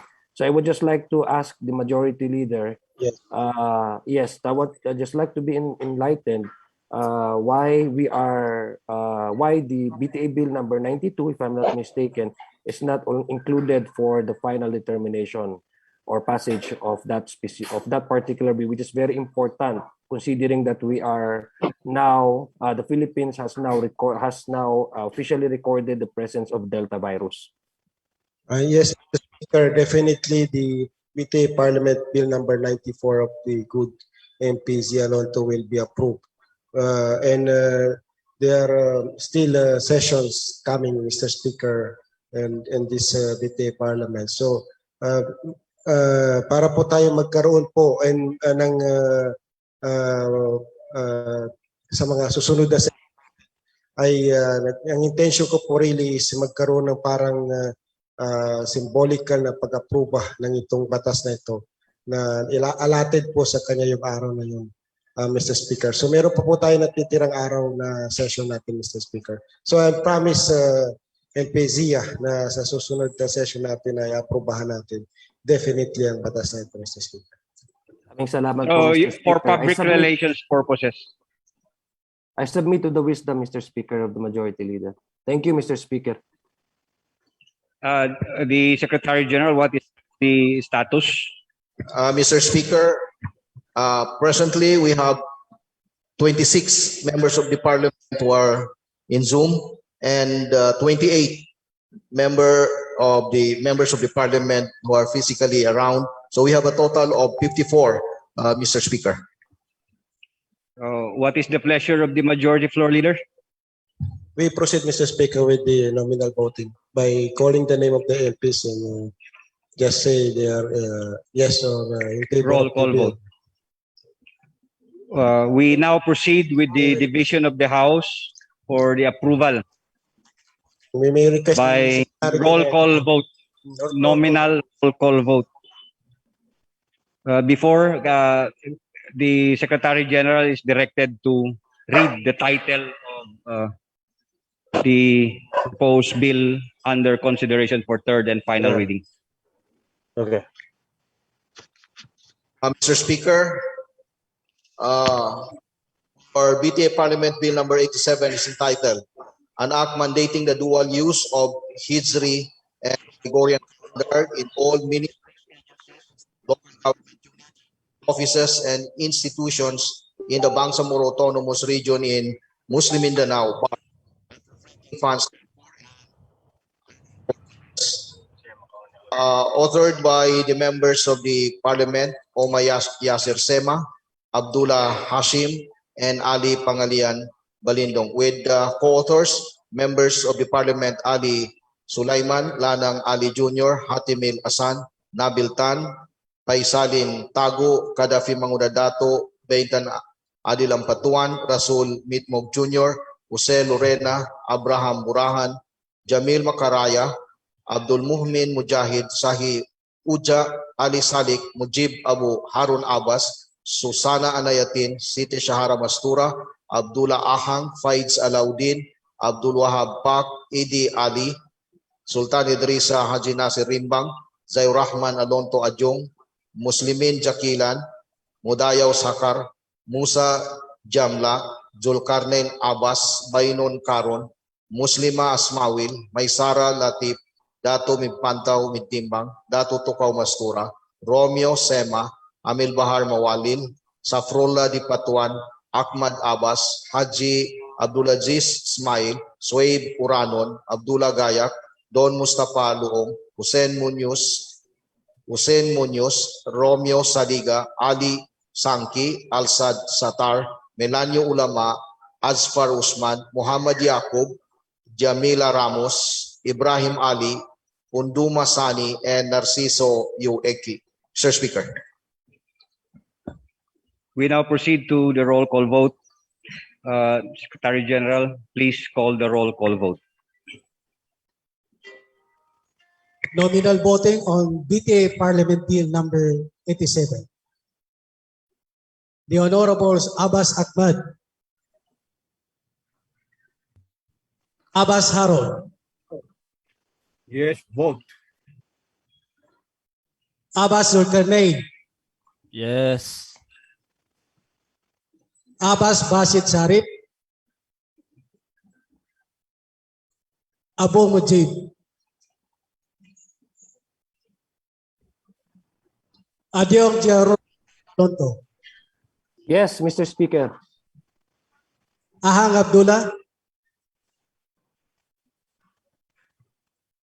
Alamia Liza, I vote yes, Mr. Speaker. Alauddin Faiz, Ali Ibrahim, Ali Junior Lana, Ali Edi Mapag, Alil Cesar, Amoloto Suharto,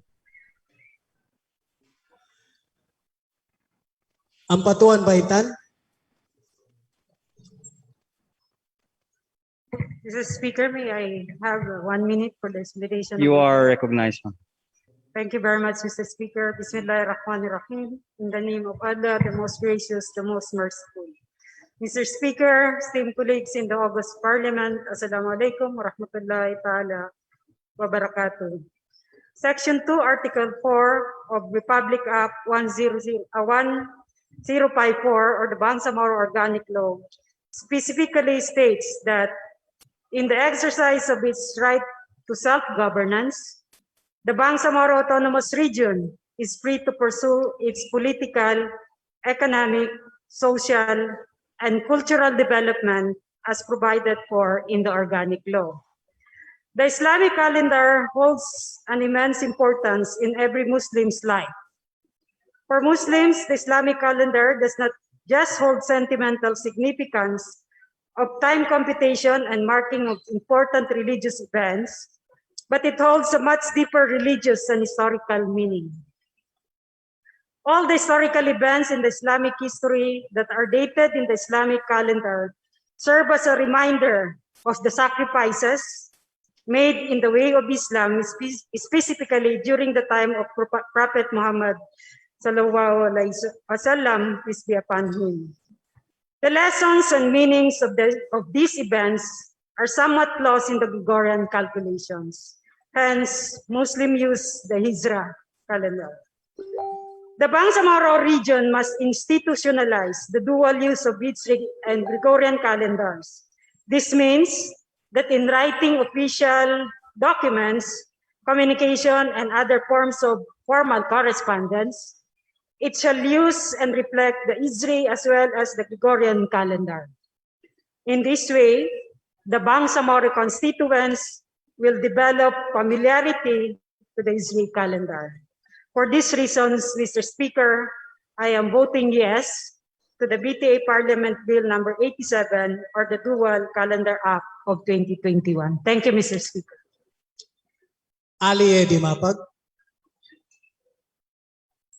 Anayatin Susana. Asmawil Muslima.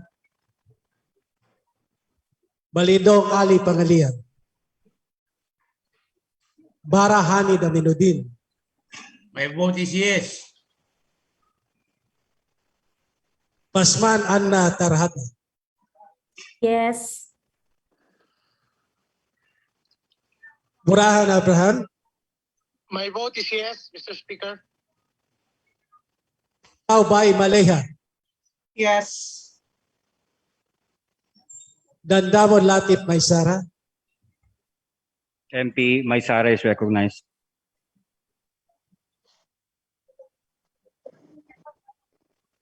Very much, Mr. Speaker. I vote yes because today marks the day that we adopted the Islamic calendar, Hijra, which signifies the Prophet sallallahu alaihi wasallam migration from Makkah to Medina, where he was greeted, welcomed by the Ansar or the helpers of Islam. So it marks for us a very special day, the 1443 of Hijra, where the Prophet migrated. So I vote yes, Mr. Speaker. Diamla Musa.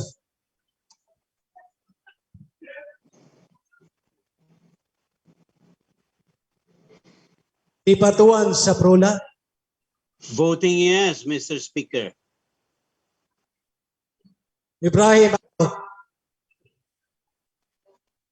Ismail Haji Abdulaziz. Gayak Abdullah. Gera Edward. Hasan Atimil. Hasim Abdullah. Mr. Speaker, may I have a few words? You are. Bismillah wassalatu wassalamu ala Rasulillah. My deep and humble gratitude to the primary sponsor of this bill, my brother, Deputy Speaker, Attorney Omar Sema, for allowing me to be a primary part of this legislation. And to the Honorable Parliament Speaker, Attorney Pangalian Balindong, for his support and sponsorship of this bill. My gratitude also goes to the co-sponsors of this measure. Thank you for your support, and to the overall Bangsamoro Parliament for allowing us to consider this landmark bill. Indeed, Islamic culture has been part of the Bangsamoro tradition since its arrival in the 15th century. We have to preserve this culture, which is undoubtedly part of the Bangsamoro identity. The Hijri calendar has been utilized or fallen out of use due to the changing tides of history amidst our former colonizers. It is undoubtedly still being used in the region, especially in the madrasa environment. And now, inshallah, it shall be used officially by the Bangsamoro government in all its forms of communication, which will, inshallah, be another step in preserving our culture and traditions, as well as teaching the next generation about our rich Islamic heritage. Another success is our just quest for the Bangsamoro right to self-determination. Alhamdulillah. Wa sallallahu ala nabina Muhammad wa ala alihi wa sahbihi wa sallam. Iqbal Moager.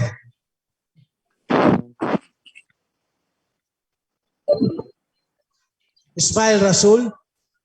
My vote is yes. Congrats sa mga principal authors. Jury Raisa. My vote is yes. Jakilan Muslimin. Yes. Aaron Bainon.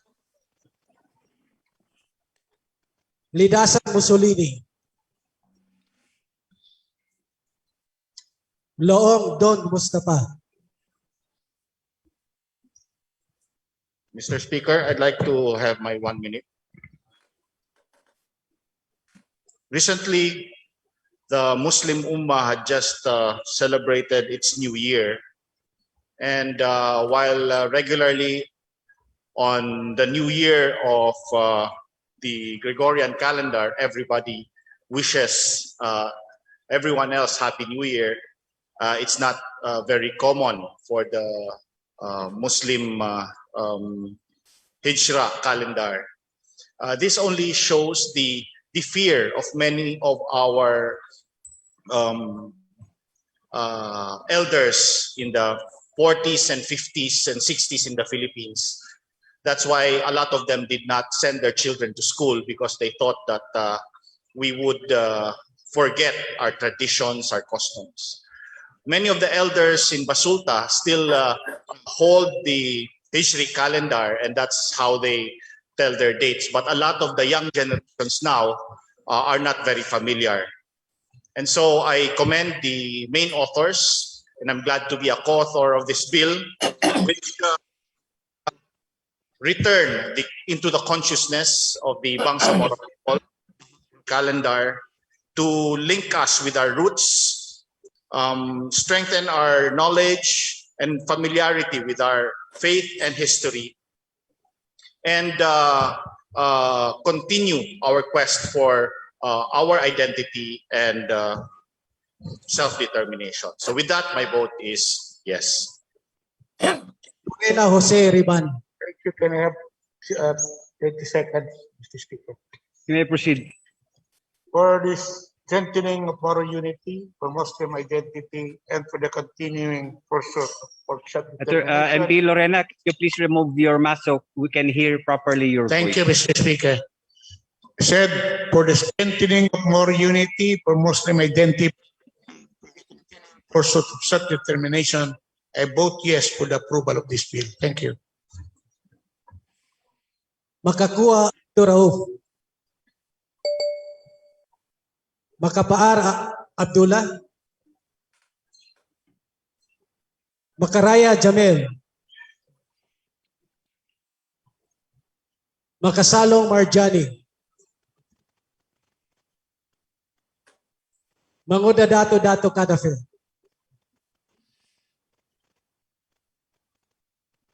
Mantawil Balik. Yes, but Pastora Dato Tokaw. Mastura Dato Tokaw. Mastura Siti Syahara.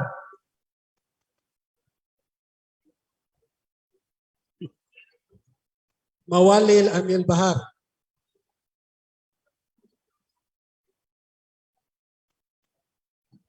Mitimbang Dato Midbantaw. Mitmog Rasul. Mitmog Rasul. Mujahid Abdul Muhmid. Mr. Speaker. You may I want proceed. Mr. Speaker. My vote, Mr. Speaker, is yes. And just want to emphasize a little bit about the reason why I vote yes for the Hijri calendar, Mr. Speaker. During my time as Executive Director of the defunct ARMM of the Regional Darul Ifta, Mr. Speaker, we conducted or distributed a calendar, Hijri calendar, to all the 5 provinces of the of BARM, Mr. Speaker, purposely to aware of people of the Hijri calendar, Mr. Speaker. In particularly, the distribution is only intended for the mosque or the masajid of different provinces.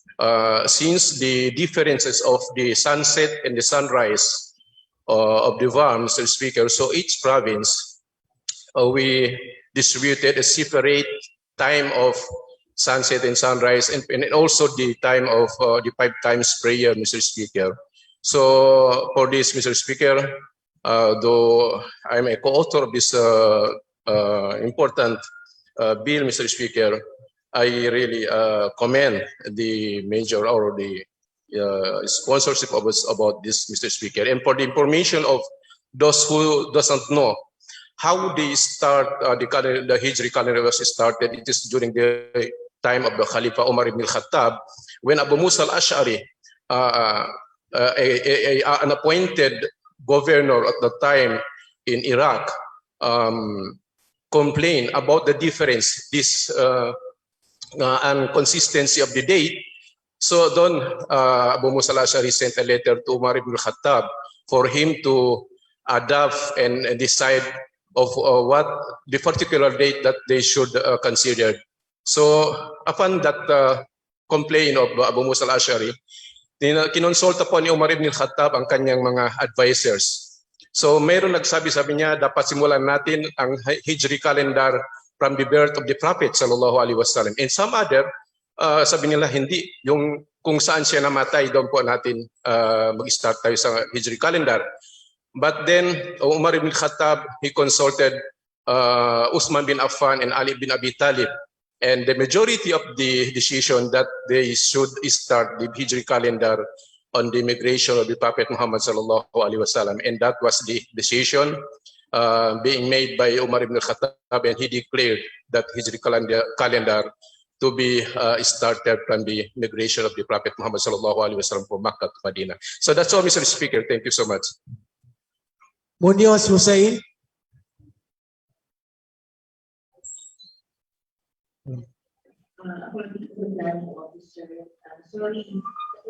Morano Suhaib.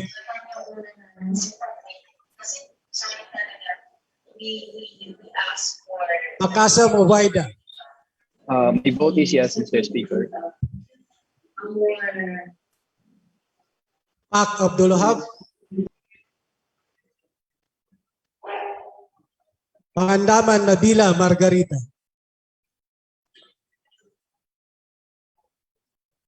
Ramos Jamila.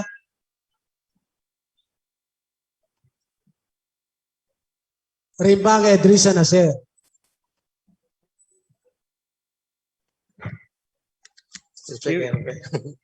Assalamualaikum warahmatullahi wabarakatuh. Ang buto ko po ay double yes. Ako po ay nagpapasalamat sa Bangsamoro, sa Muharram Parliament dahil itong kalendar natin mga Muslim ay naaproba. Una po ay nagpapasalamat po ako sa ating Pangulong Rodrigo Duterte dahil napa-autonomy tayo Bangsamoro, mga kapatid niya Muslim. Thank you po, Mr. Speaker, Muharram Parliament. Sakar Mudayaw. Salendad Said. Sali Al Said.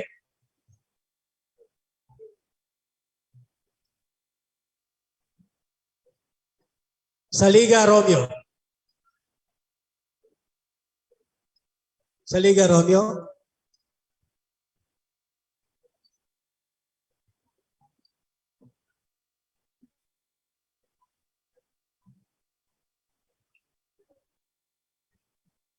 Ramos Jamila.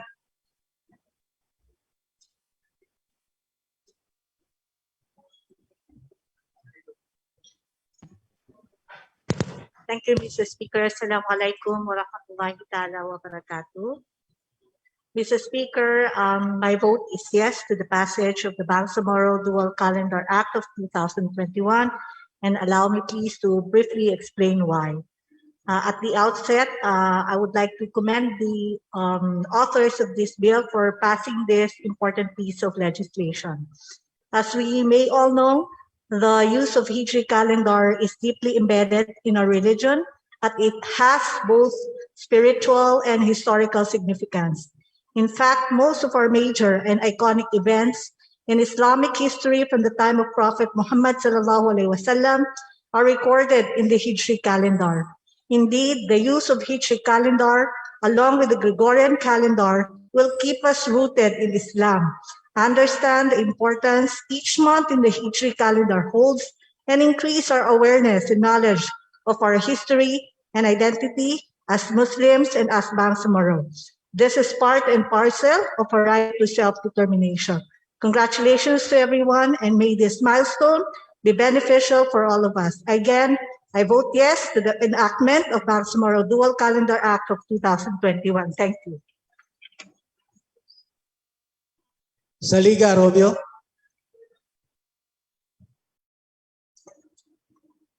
Salik Ali. Sanki Ali. Sanki Ali. Tani Punduma. Satar Al-Sad.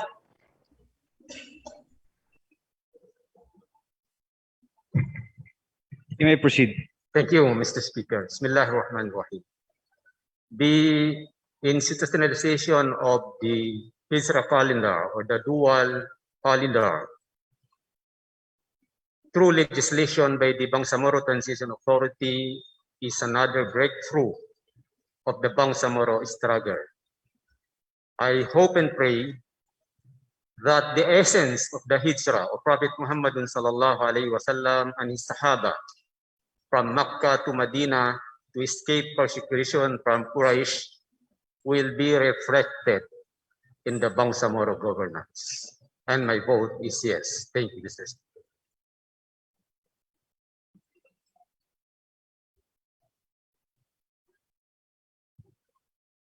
Seba Omar Reser.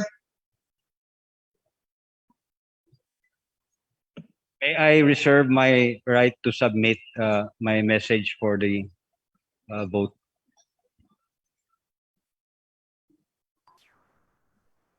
Seba Romeo.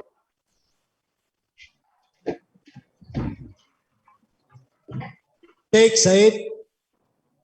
My vote is yes, Mr. Speaker. Allahu Akbar. Silogan Aida. If the good gentleman, the speaker will allow. Speaker. Yes, if you will allow me. Yes. Nato Omar. Yes, You I may did not proceed. hear my name as co-author. Since I did not hear my name as co-author, and if I Your name remember will, it right, you are a co-author, ma'am. You are a co-author. I am a co-author. So my vote is yes for the institutionalization of the Bangsamoro dual calendar. Thank you. Sulaiman Ali. Yes, my vote. Tago Paisali.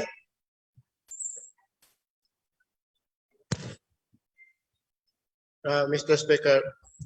Yes, you may proceed, Deputy Majority Floor Leader. For 1 minute to explain my vote.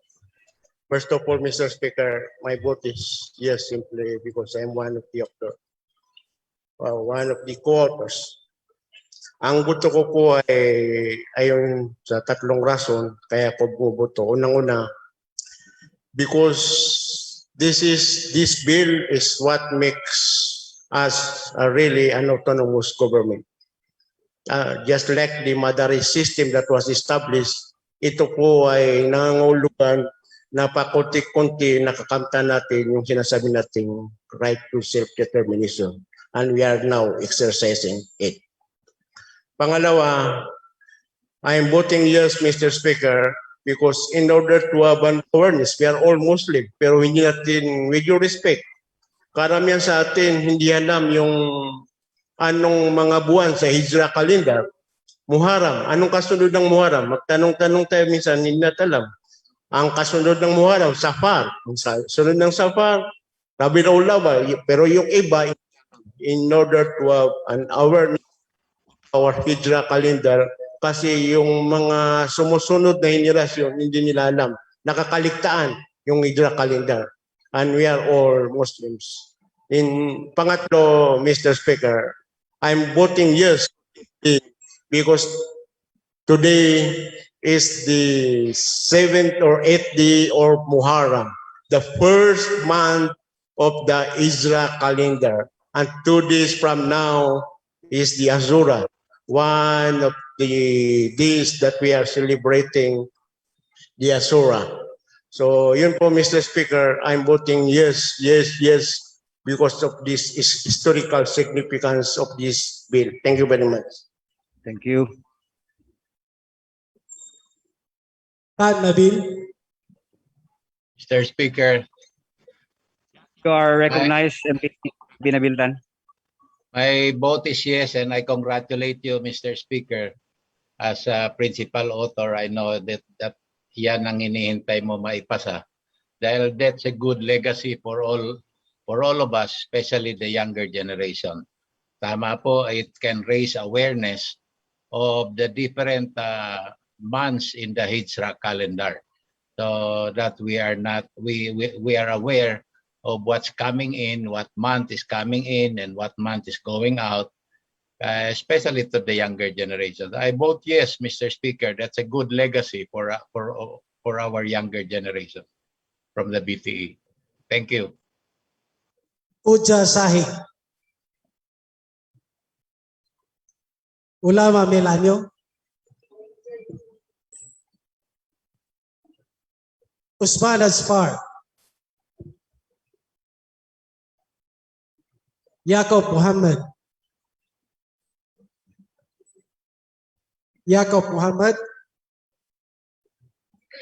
UAK Narciso.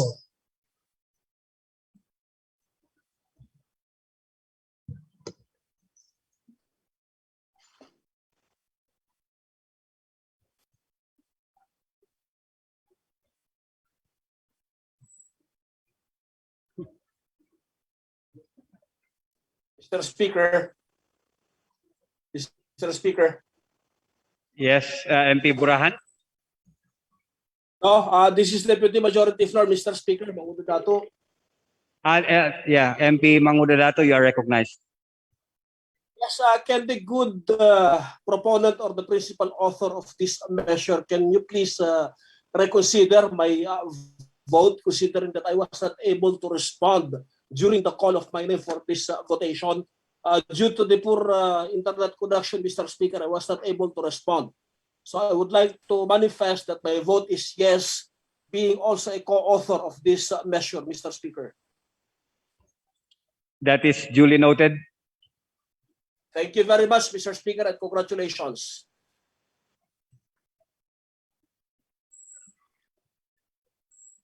UAK Narciso.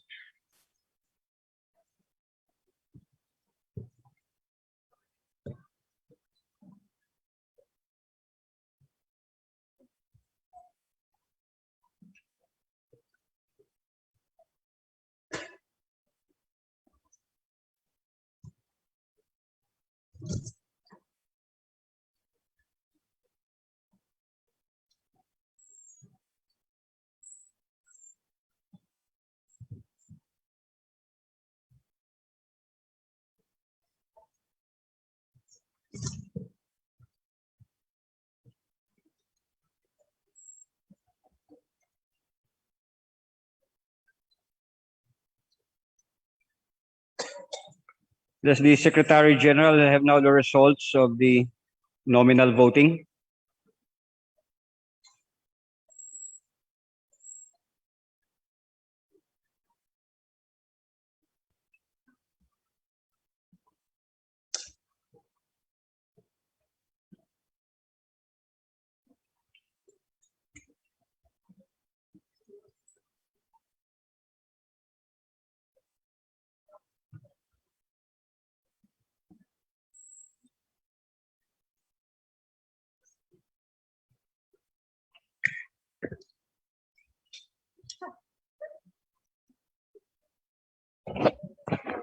Mr. Speaker, we have now the official result of the nominal voting on the BTA Parliament Bill number 87 as follows. For yes votes, Mr. Speaker, we have 54 with 0 no votes and 0 abstain. Therefore, Mr. Speaker, the yes votes have it. Thank you, Mr. Speaker. With 54 yes votes, 0 no votes, and 0 abstention, BTA Bill number 87, entitled An Act Mandating the Dual Use of Hijri and Gregorian Calendar in All Ministries, Agencies, Local Government Units, Offices, and Institutions in the Bangsamoro Autonomous Region in Muslim Mindanao, appropriating funds therefore and for other purposes, is approved on third and final reading. Congratulations, everyone. Majority Floor Leader. Yes, Mr. Speaker, considering that we have a limited time, Mr. Speaker, we may proceed to the business for the day. We now proceed to the business for the day. Yes, Mr. Speaker, may I move that first to take into consideration is the 3 resolution regarding the death of our fellow BTA member MP Zainuddin Bato, Mr. Speaker. The 3 resolutions, Mr. Speaker, to take into consideration. So I move, Mr. Speaker. You are referring to proposed resolution number 487, 490, and 491. Yes, Mr. Speaker. What is now the pleasure of the Majority Floor Leader? Yes, Mr. Speaker. So I move the consideration of the first three resolutions, Mr. Speaker. For the 3 resolutions. Mr. Speaker. So I move to open the period of debate and interpellation for this particular. Mr. Speaker. Mr. Speaker. Yes, MP Adyong. Yes, Mr. Speaker, may I seek the right to dispense the period of debate and interpellation on this particular subject matter, Mr. Speaker, because we are all expressing and our deepest condolences. It's a big loss to the Parliament, Mr. Speaker.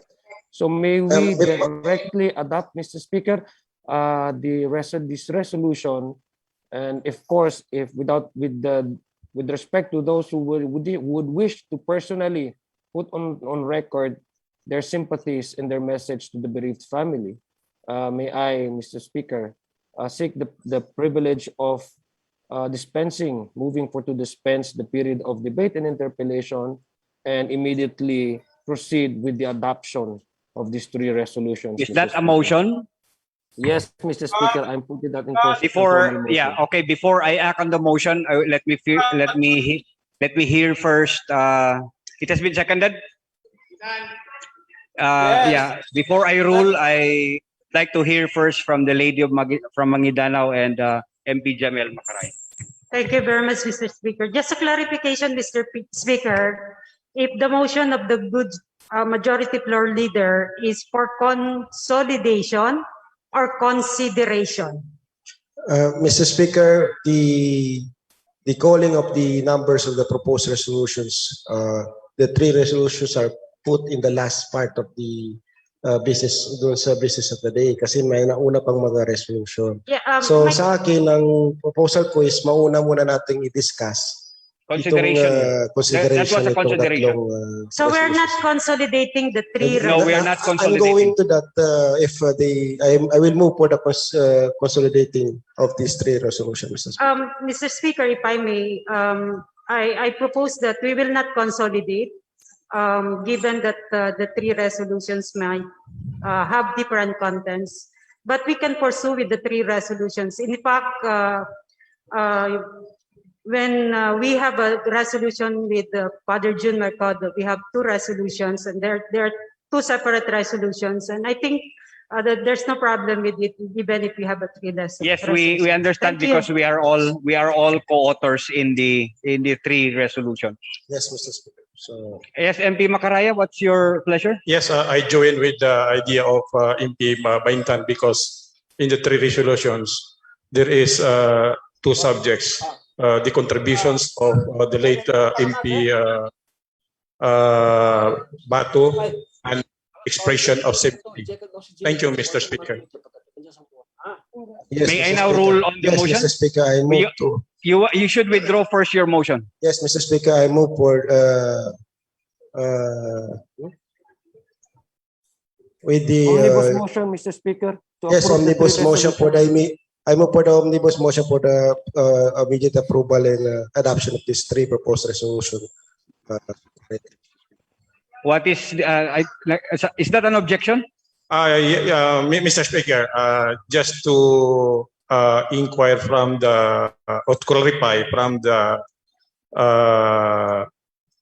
majority floor leader, if we consider the expression of sympathy to include the contributions of MP Batu. Yes, Mr. Speaker. I did not move for the consolidation of these three resolutions, Mr. Speaker. We will approve it separately, Mr. Speaker. Okay, thank you, Mr. Speaker. There will be three resolutions. Yes, Mr. Speaker. So there is now an omnibus motion to dispense with the debates and for the proceed with the approval of the three resolutions. Second the motion. So all of those who are in favor, the motion is adopted. Those who are in favor, say yeah. Aye. Aye. Aye. Aye. Those who are not in favor, say nay. The ayes have it. Majority Floor Leader. Yes, Mr. Speaker, we may now proceed to the first resolution on the business of the day, the proposed resolution 226.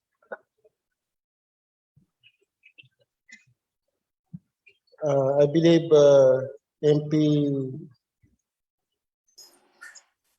Pumasani is not around, Mr. Speaker. He is the principal author of this resolution, Mr. Speaker. So I move to suspend consideration of this. Majority Floor Leader, I think this is one of those, the last resolution that was co-authored by Sheikh Zainuddin Bato. Yes, Mr. Speaker. However, the principal author, Mr. Speaker, is not yet around. MP, may I recognize MP Tago? Mr. Speaker, in relation to this resolution, I am appealing to this body to approve this resolution, even though the principal author presence is for the time that the presence of the principal author. Because if you look at the number of the resolutions, resolution number, it was filed last year, 2020. At tapos i-defer pa natin. So, nilagay na naman natin sa puro resolution. I am appealing to to my colleagues with their indulgence, Mr. Speaker. Ni-approve na lang natin para hindi na ma-discuss sa next. Well, anyway, this resolution is non-adversarial resolution. Wala namang questions. This is for the protection of our women. So, I'm appealing for the approval. With the support of the majority floor leader, Mr. Speaker. What is the pleasure? Yes, Mr. Speaker, agree with the manifestation of MP Paisali Tago, Mr. Speaker. So again, Mr. Speaker, I move for a motion, Mr. Speaker, to dispense with the period of Without interpellation debate, without Mr. debate, Speaker. And, subject to style. Subject to style, Mr. Speaker. And pwede mo po na approval There ng is- episode. There is a motion to approve proposed resolution number 226 without debate and subject to style. Been seconded, there being no objection, the same is hereby approved. Yes, Mr. Speaker, we proceed to the next proposed resolution. A resolution requesting the telecommunication companies to upgrade its wireless and non-wireless signal or to install additional cellular sites to further ameliorate its connectivity within the BARM Autonomous Region and Muslim in Mindanao, Mr. Speaker. I move to open the period of debate and interpellation of this particular resolution, Mr. Speaker.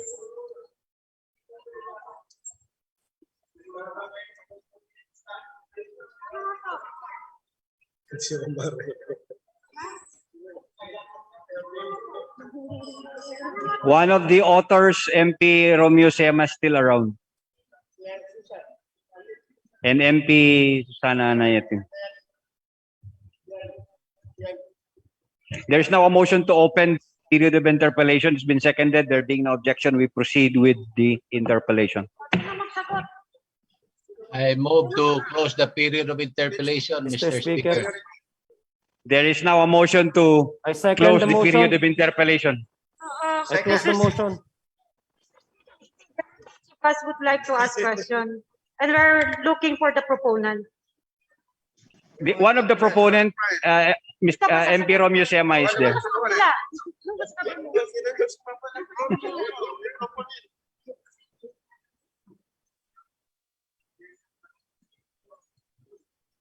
Sige na, mauna na kayo.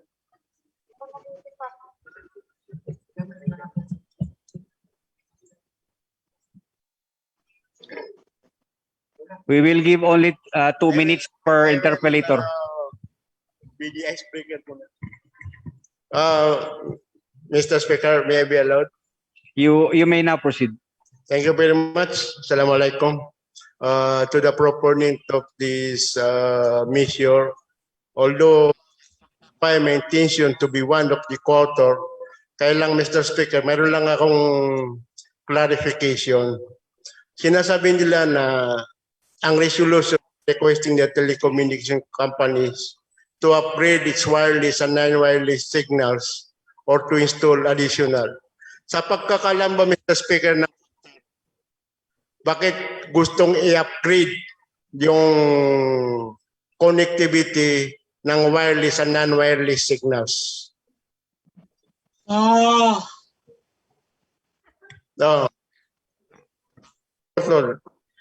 Mr. Speaker. Yes, you may now answer.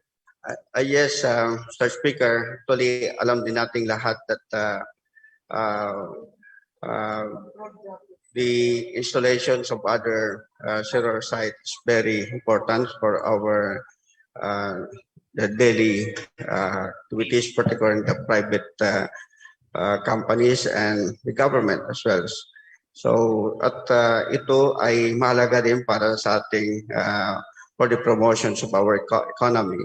So I think even the deputy minority is MP Tago is there experiencing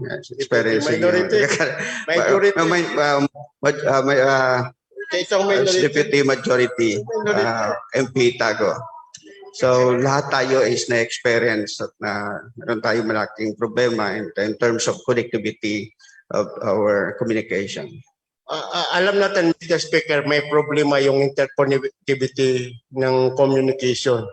Not only in the BARM areas, but the entire country may problema. Ngayon, ang tanong ko, bakit may problema ang interconnectivity ng wireless or non-wireless communication sa atin? Ilan ba ang nakaalot sa atin na, for example, MVP kalot sa atin dahil nagkukulang. Kasi yan sinasabi mong upgrade, anong gusto mo ma-upgrade, mapalakas? Paano, hanggang saan?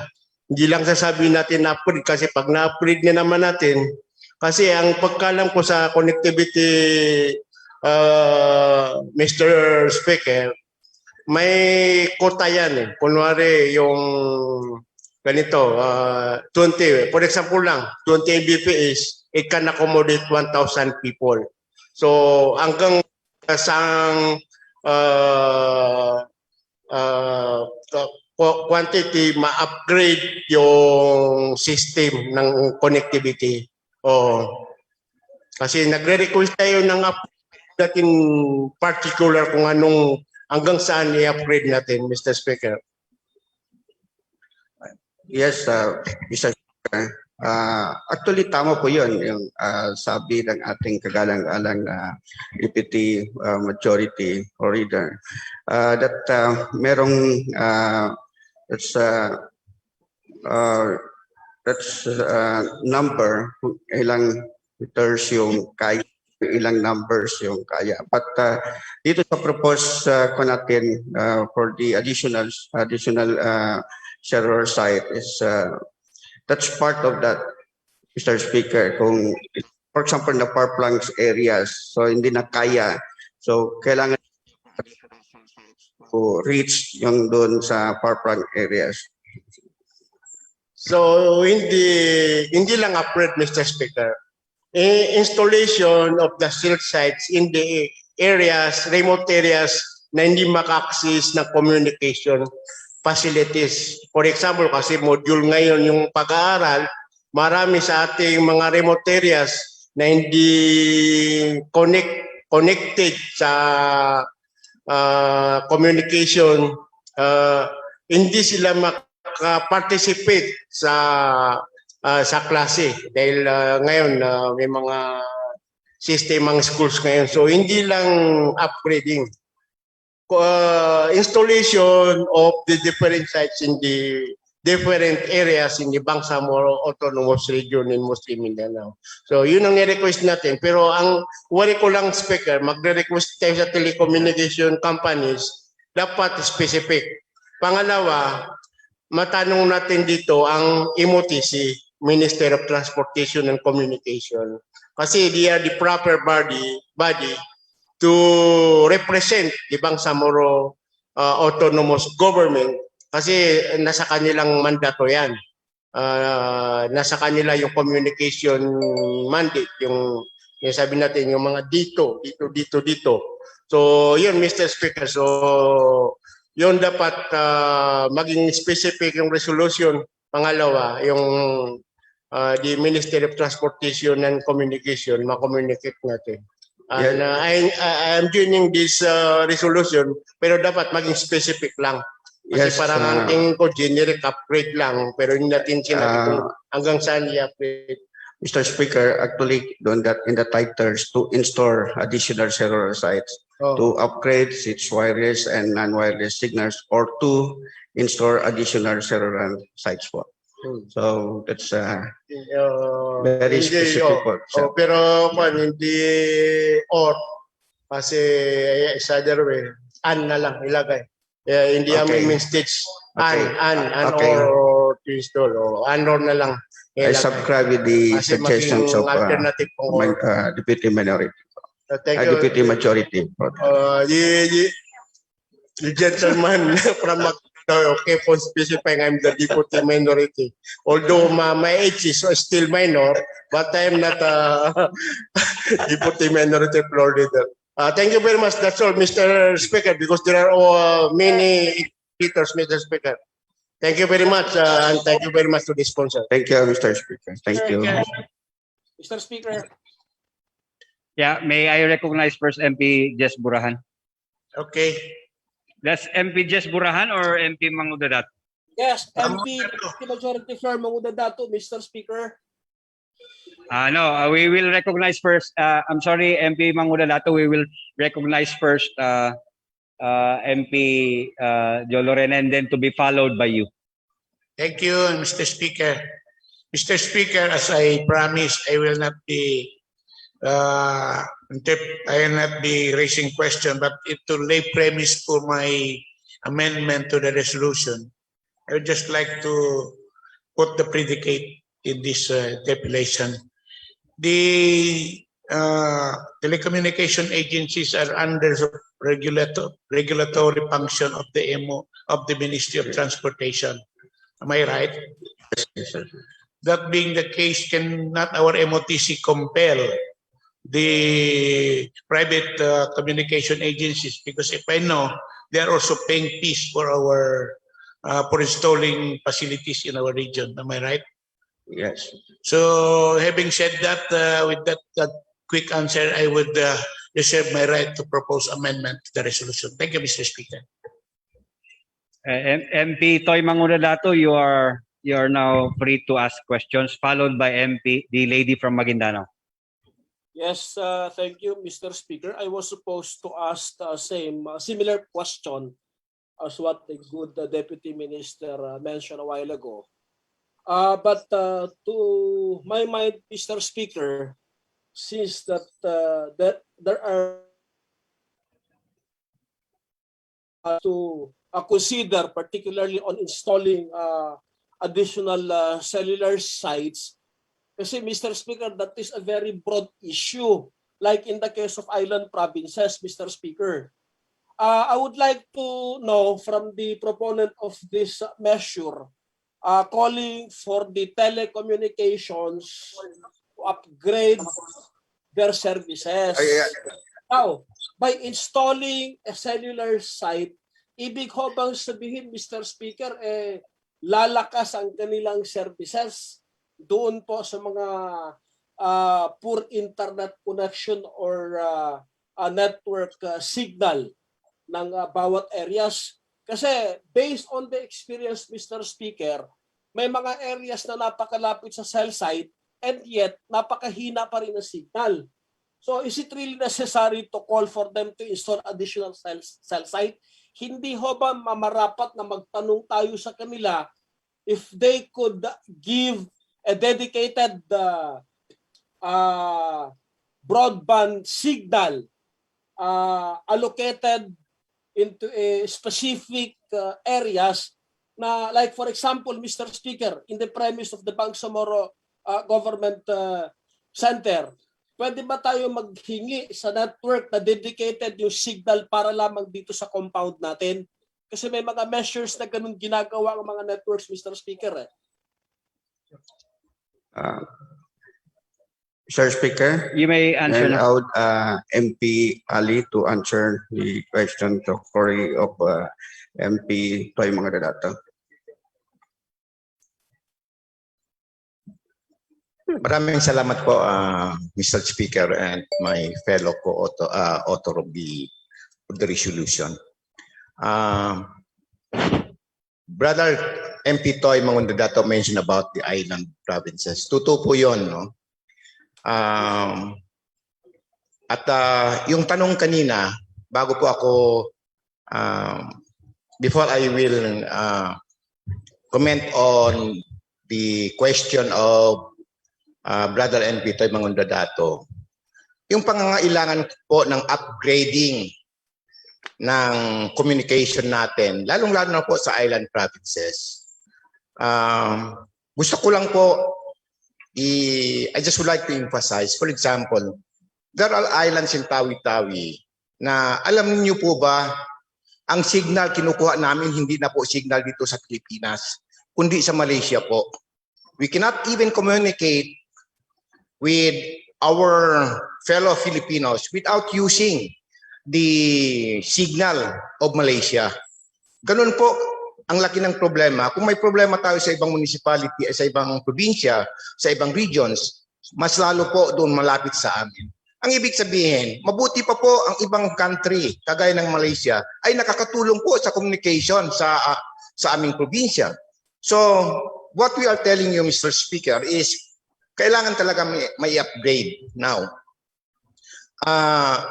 Sa ngayon, di ba kasama po sa authority ng BARM government yung to approve franchise even sa telecommunication dito sa lugar natin po. Ito po ang pagkakataon, Mr. Speaker, that the BARM government can impose on telecommunication companies operating in the barn na may upgrade ang kanilang facilities dito po. Sa ngayon po, hanggat sa tawi-tawi, ang dami pong communication companies nagtatanong ng lugar kung saan po sila makalagay ng kanilang cell sites. Ang importance po, ang kahalagahan po ng magandang communication, hindi lang po ito sa sabihin natin sa education. Kasama na po 'yon. But even in governance, sa ngayon po, even the barn, kung mayroon po tayong mga meetings, ang dami po namin taga Tawi-Tawi, Sulu and Basilan, hindi po kami nakakasama sa Zoom meetings natin kasi po pangit ang ginamit ko, hindi lang po mahina, pangit po ang signal doon sa amin. Kaya kami po ay nakikiusapan mga co-authors ng resolution na to. Sa palagay ko po, there is no question as to the need of upgrading or even installing additional cell sites.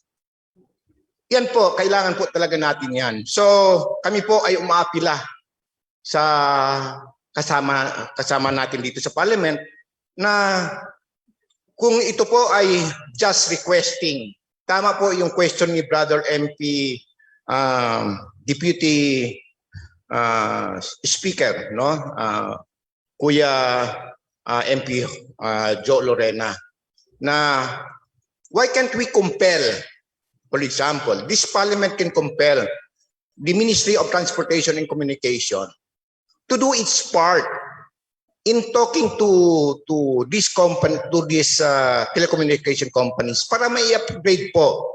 So anyway, in due time also, being an author of this part of the authorship of this resolution, gusto ko rin po maisama yung sa amendment na yung compelling the Ministry of Transportation and Communication to attend to this need of upgrading and installing additional sites po. Maraming salamat po, Brother MP Toy Mangundadato. Mr. Speaker, last Mr. Speaker.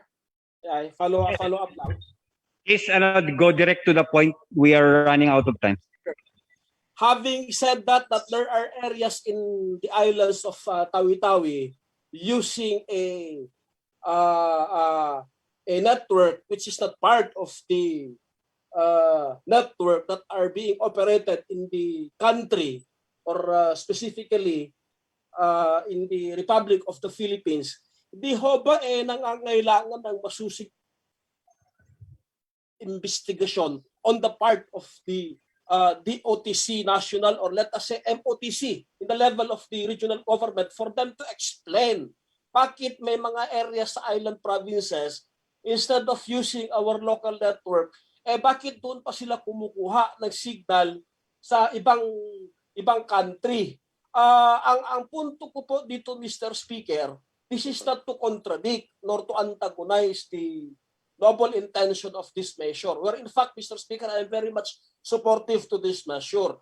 But hindi ho ba mas mararapat ho, Mr. Speaker, kung mapag-usapan ho natin ito sa proper committee nang sa ganun po, Mr. Speaker, MOTC ay magkaroon ho ng mas maayos pa ho at malawak na explanation before the Committee on Telecommunication, Mr. Speaker?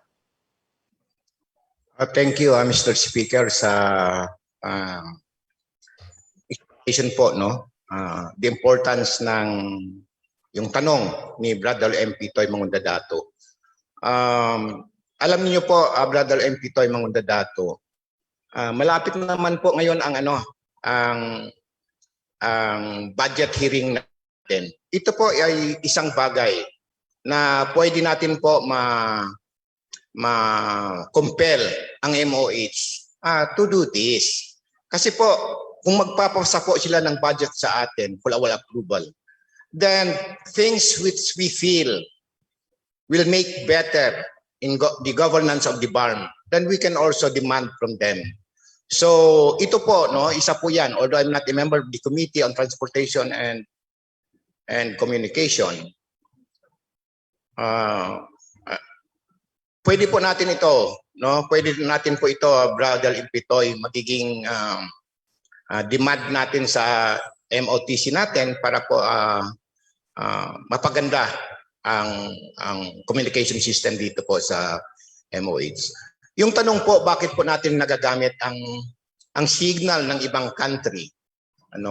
Pag hindi mo po ginamit yon, you cannot communicate with anybody here in the Philippines. Kasi walang signal po doon. And this is the very reason why this resolution demands for installation of additional sites. Kasi wala pong cell sites doon sa as far as I know, in Turtle Island and even in Mapun, no? But even in some islands where there are cell sites, pero hindi po enough. Kaya kailangan po natin i-upgrade o kaya dagdagan ng additional cell sites po. Maraming salamat po, Brother MP Toy Mandadato. MP, the lady from Maguindanao is recognized. Thank you very much, Mr. Speaker. Is the good proponent willing to answer some of clarificatory questions? With all my heart. Thank you very much, Mr. Speaker. Very basic question first. Do we know how many telcos that are operating in the Bangsamoro region? Ang pagkaalam ko niyan, maliban po sa Globe, maliban po sa Smart, and we have now the third telco. And kagaya ng sinabi ko kanina, yung third telco po, hanggat po doon sa amin sa tawi-tawi, naghahanap na po ng lugar kung saan po may lagay ang kanilang cell sites po. So we are not certain if there are 2 or 3 telecommunication companies that are operating in BARM, and where are they situated right now? Where are they operating right now? We are just assuming that there is a problem, but we don't know where the problem is. Am I right in that conclusion? On the question that we do not know where it is, but we know the problem. The problem is we have poor communication facilities. Yun po ang problema. Kung yung tanong po, saan po itong mga communication companies na to, we cannot, I would admit, we do not have the specific information kung saan po nakalagay ang kanilang cell sites po. Thank you very much, Mr. Speaker. The reason why I'm asking this, Mr. Speaker, is for us to be guided in this particular resolution. What do we want to address? Or do we want to address the specific issues that are related to education as far as the island provinces are concerned? The issue about the connectivity of our hospitals, so that when there are patients that needs immediate actions, they could be rescued or they could be helped immediately. Mr. Speaker, my problem actually with the resolution, I don't have a problem with the idea, but my problem with the resolution is there is no support data that would say that this is our problem. And therefore, we are just saying that we have a very big problem, but we cannot identify where the problem is. And therefore, Mr. Speaker, I would like to propose later on that there should be some provisions that would talk about the specific issue of how many municipalities are not covered by our telcos right now. Because there are data available that could supply those information. Even this is not the updated one, but we just know what is the picture of our problem. And that is the intention that we want to answer in this resolution, Mr. Speaker. Mr. Speaker, I think the authors of this resolution are open to additional information to improve the resolution, Mr. Speaker. Last point, Mr. Speaker, there is a whereas clause in this resolution that talks about the role of the local government units. And I may read it, Mr. Speaker. Whereas LGUs need to support, fast-track approval, and be more considerate in permitting requirements and procedures in the construction of cell towers in the region, and to allow telecommunications to put up cell sites in their jurisdiction, Mr. Speaker. I think this particular whereas clause is driving something, that there is issue about the local government units. in relation to the putting up of the telecommunication cell sites. May we please, the good proponent, enlighten us on this particular whereas clause? Thank you, Mr. Speaker, sa pagtatanong ng ating kapwang miyembro ng Parliament na to. Bakit po kailangan natin ang tulong ng LGUs? Alam po naman natin yan. Unang-una, if there are business establishments, halimbawa, itong communication na to is a business establishment yan. At kung kailangan po mapabilis, ang local government units ay dapat tumulong. Kaya nga, we call the attention of the LGUs to help us in even in improving the communication facilities in let's say in a municipality, in a province, in a region. Kaya kailangan po natin yan na masabi sa kanila na we need the support of the LGUs even to improve. Bakit po? Unang-una po dyan, Mr. Speaker, ang isang apektado na institusyon kung hindi maganda po ang communication is the local government units. And being the government right there down, halimbawa yung munisipalidad, yun na po ang or even the barangay, yun na po ang government institution na kailangan to respond to the needs of the people. Kaya Mr. Speaker, yun po ang panawagan ng resolution na to. Bakit po kailangan natin na to involve the local government units even in upgrading the communication facilities in the barn? Mr. Speaker, with due respect, I know that we need the support of the LGUs, but in this particular whereas, it is raising some issues, that there is issue on the permitting requirements, and we're asking for consideration on the requirements and procedures, meaning there's some sort of problem in this, and that I want to find out, because if this is the bottleneck, this is the problem that we want to answer, Mr. Speaker. I guess it is not put here if there is no basis, Mr. Speaker. So any comment coming from the proponent? Yeah, Mr. Speaker, hindi po namin sinasabi dito na yung problema walang suporta. Ito po ay pangkalahatang po ito ng pangangailangan. Okay.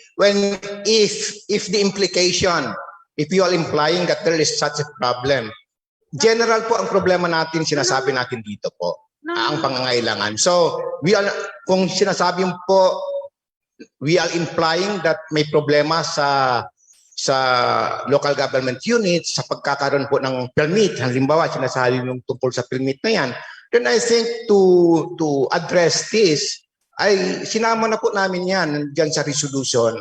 Kung mayroon man po, hindi naman po sinasabi natin lahat ng LGUs ay may problema.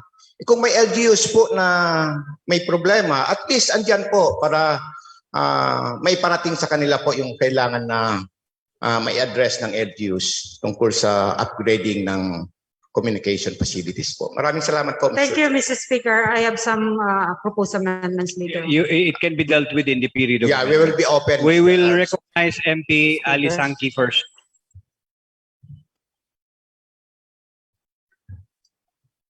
Thank you very much, Mr. Speaker. Is that a question? No. This is just to further enlighten the proponent and also the one questioning. Because the discussion now is delving to another activity. Mr. Speaker, observation lang ito.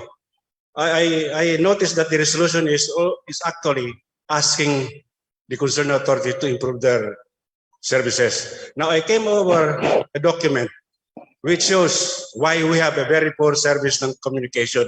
Ninanako pang ang load natin eh. Dito mga communication facility companies na ito. Now, my concern is this. I came across over a document that if you compare Vietnam and the Philippines, ang cell towers sa Pilipinas ay hindi umabot ng 300,000, mga 280,000 lang.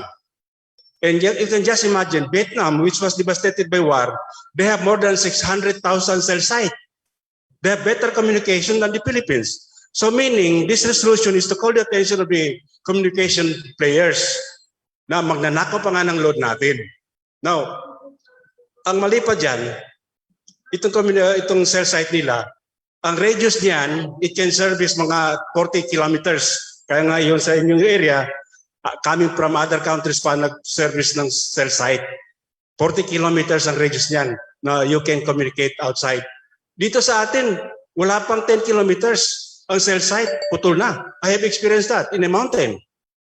So, this resolution which I would like to be a co-sponsor is to appeal to the concerned government agency. We are referring to the Ministry, Department of Transportation and Communication. Ang telecommunication at saka National Telecommunication Commission, sila ang nagre-regulate, sila rin nag-accredited. So, meron ngayong ginagawa itong mga communication companies na ito. They're even putting up cell site, renting the land at about 3,000 per month. Negosyo na yan eh. Pero ang masakit dito, ano ang ginagawa ng concerned agency na inaatasan ng ating gobyerno na to supervise and regulate and make it very efficient? Na Vietnam nga eh, devastated na war 1966 lang, they have even better communication than us. And our concern here in the BARM is not only about telecommunication. Our concern also is on energy, yung kuryente. Napakalataas ng kuryente natin sa Asia. Tayong pinakamataas. And we have the very poor electrification services. Sino nakakontrol? Department of Energy. Ayaw nila. Ito naman, Department of Telecommunication. We now take note of the manifestation of Honorable Sangki because and I hope that what I have made here as an input will be included by the proponent of this resolution, and I share the view, and therefore I am offering. We now have limited time. As one of the author, thank you very much. Yeah, I will recognize last MP James Macaraya. I'm sorry, we are running out of time. We still have 3 resolutions that needed to be dealt with, very important resolutions. Yes, MP James Macaraya, what is your... Yes, Mr. Speaker. I think this is a mere request. This is a mere request. If we propose many things, so we can craft another resolution.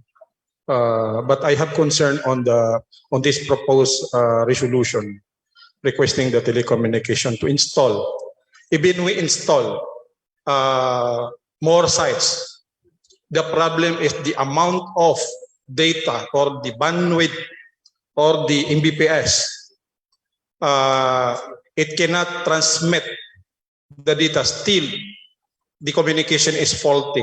We observe this, we experience this in Cotabato, in Lanao del Sur. We have so many sites, but we cannot transmit a volume of data because of limited bandwidth. I suggest that we, since this is a mere request, so we approve this subject to style. Thank you, Mr. Speaker.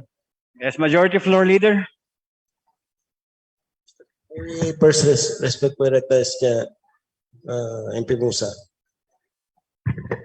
Thank you, Majority Floor Leader. Thank you, Mr. Speaker. Mr. Speaker, I would just like to share with the Parliament on the situation of what I know about on this communication problem. Before the BARM, we have the Mindanao Telephone Program. Before the BARM. And this is composed of the members of the House of Representatives. So, my colleague, the issue, I am a member of the author. I have just requested the membership of the author of the head or solution. First, there is a need to upgrade. Why? Because in my own experience, the tower is only 20 meters away from my house. Less than 30 meters. And when I participate in this by Zoom, sometimes your connectivity is having a problem. That is why we need to have to install or improve their facilities. Second, Mr. Speaker, the cell sites of these different telecommunication companies are not really enough. So they have to install. Why? Because as said by everyone, in our province, there are very few cell sites. There are some municipalities who at all has no cell site. Take the example of the municipality of Taguluan and the municipality of Kapay. Mr. Chair, there is a power of this autonomous of this Bangta of the Barm to grant franchise to other telecommunication companies who have modern facilities. So therefore, it may be important if we can make some, if we can consider adding in the title to give also franchises to other telecommunication company that can improve our telecommunication system. Yun lang po. Maraming salamat. Assalamualaikum warahmatullahi wabarakatuh. Mr. Speaker, first I move to close the period of interpellation and debate. There's now a motion to close the period of interpellation and debate. It's been seconded. There being no objection, the period of interpellation is terminated. Mr. Speaker, I move to suspend the session for today, considering that it's already the 5:30. Yes, Mr. Speaker. I move to suspend the session until tomorrow. There is a motion to suspend the session. Mr. Speaker. Been seconded. We suspend the session until tomorrow at 1 o'clock.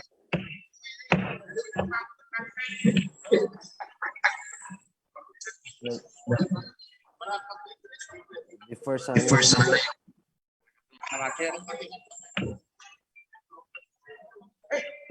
Anabs. Dinifer sana yung consideration sa period of amendment.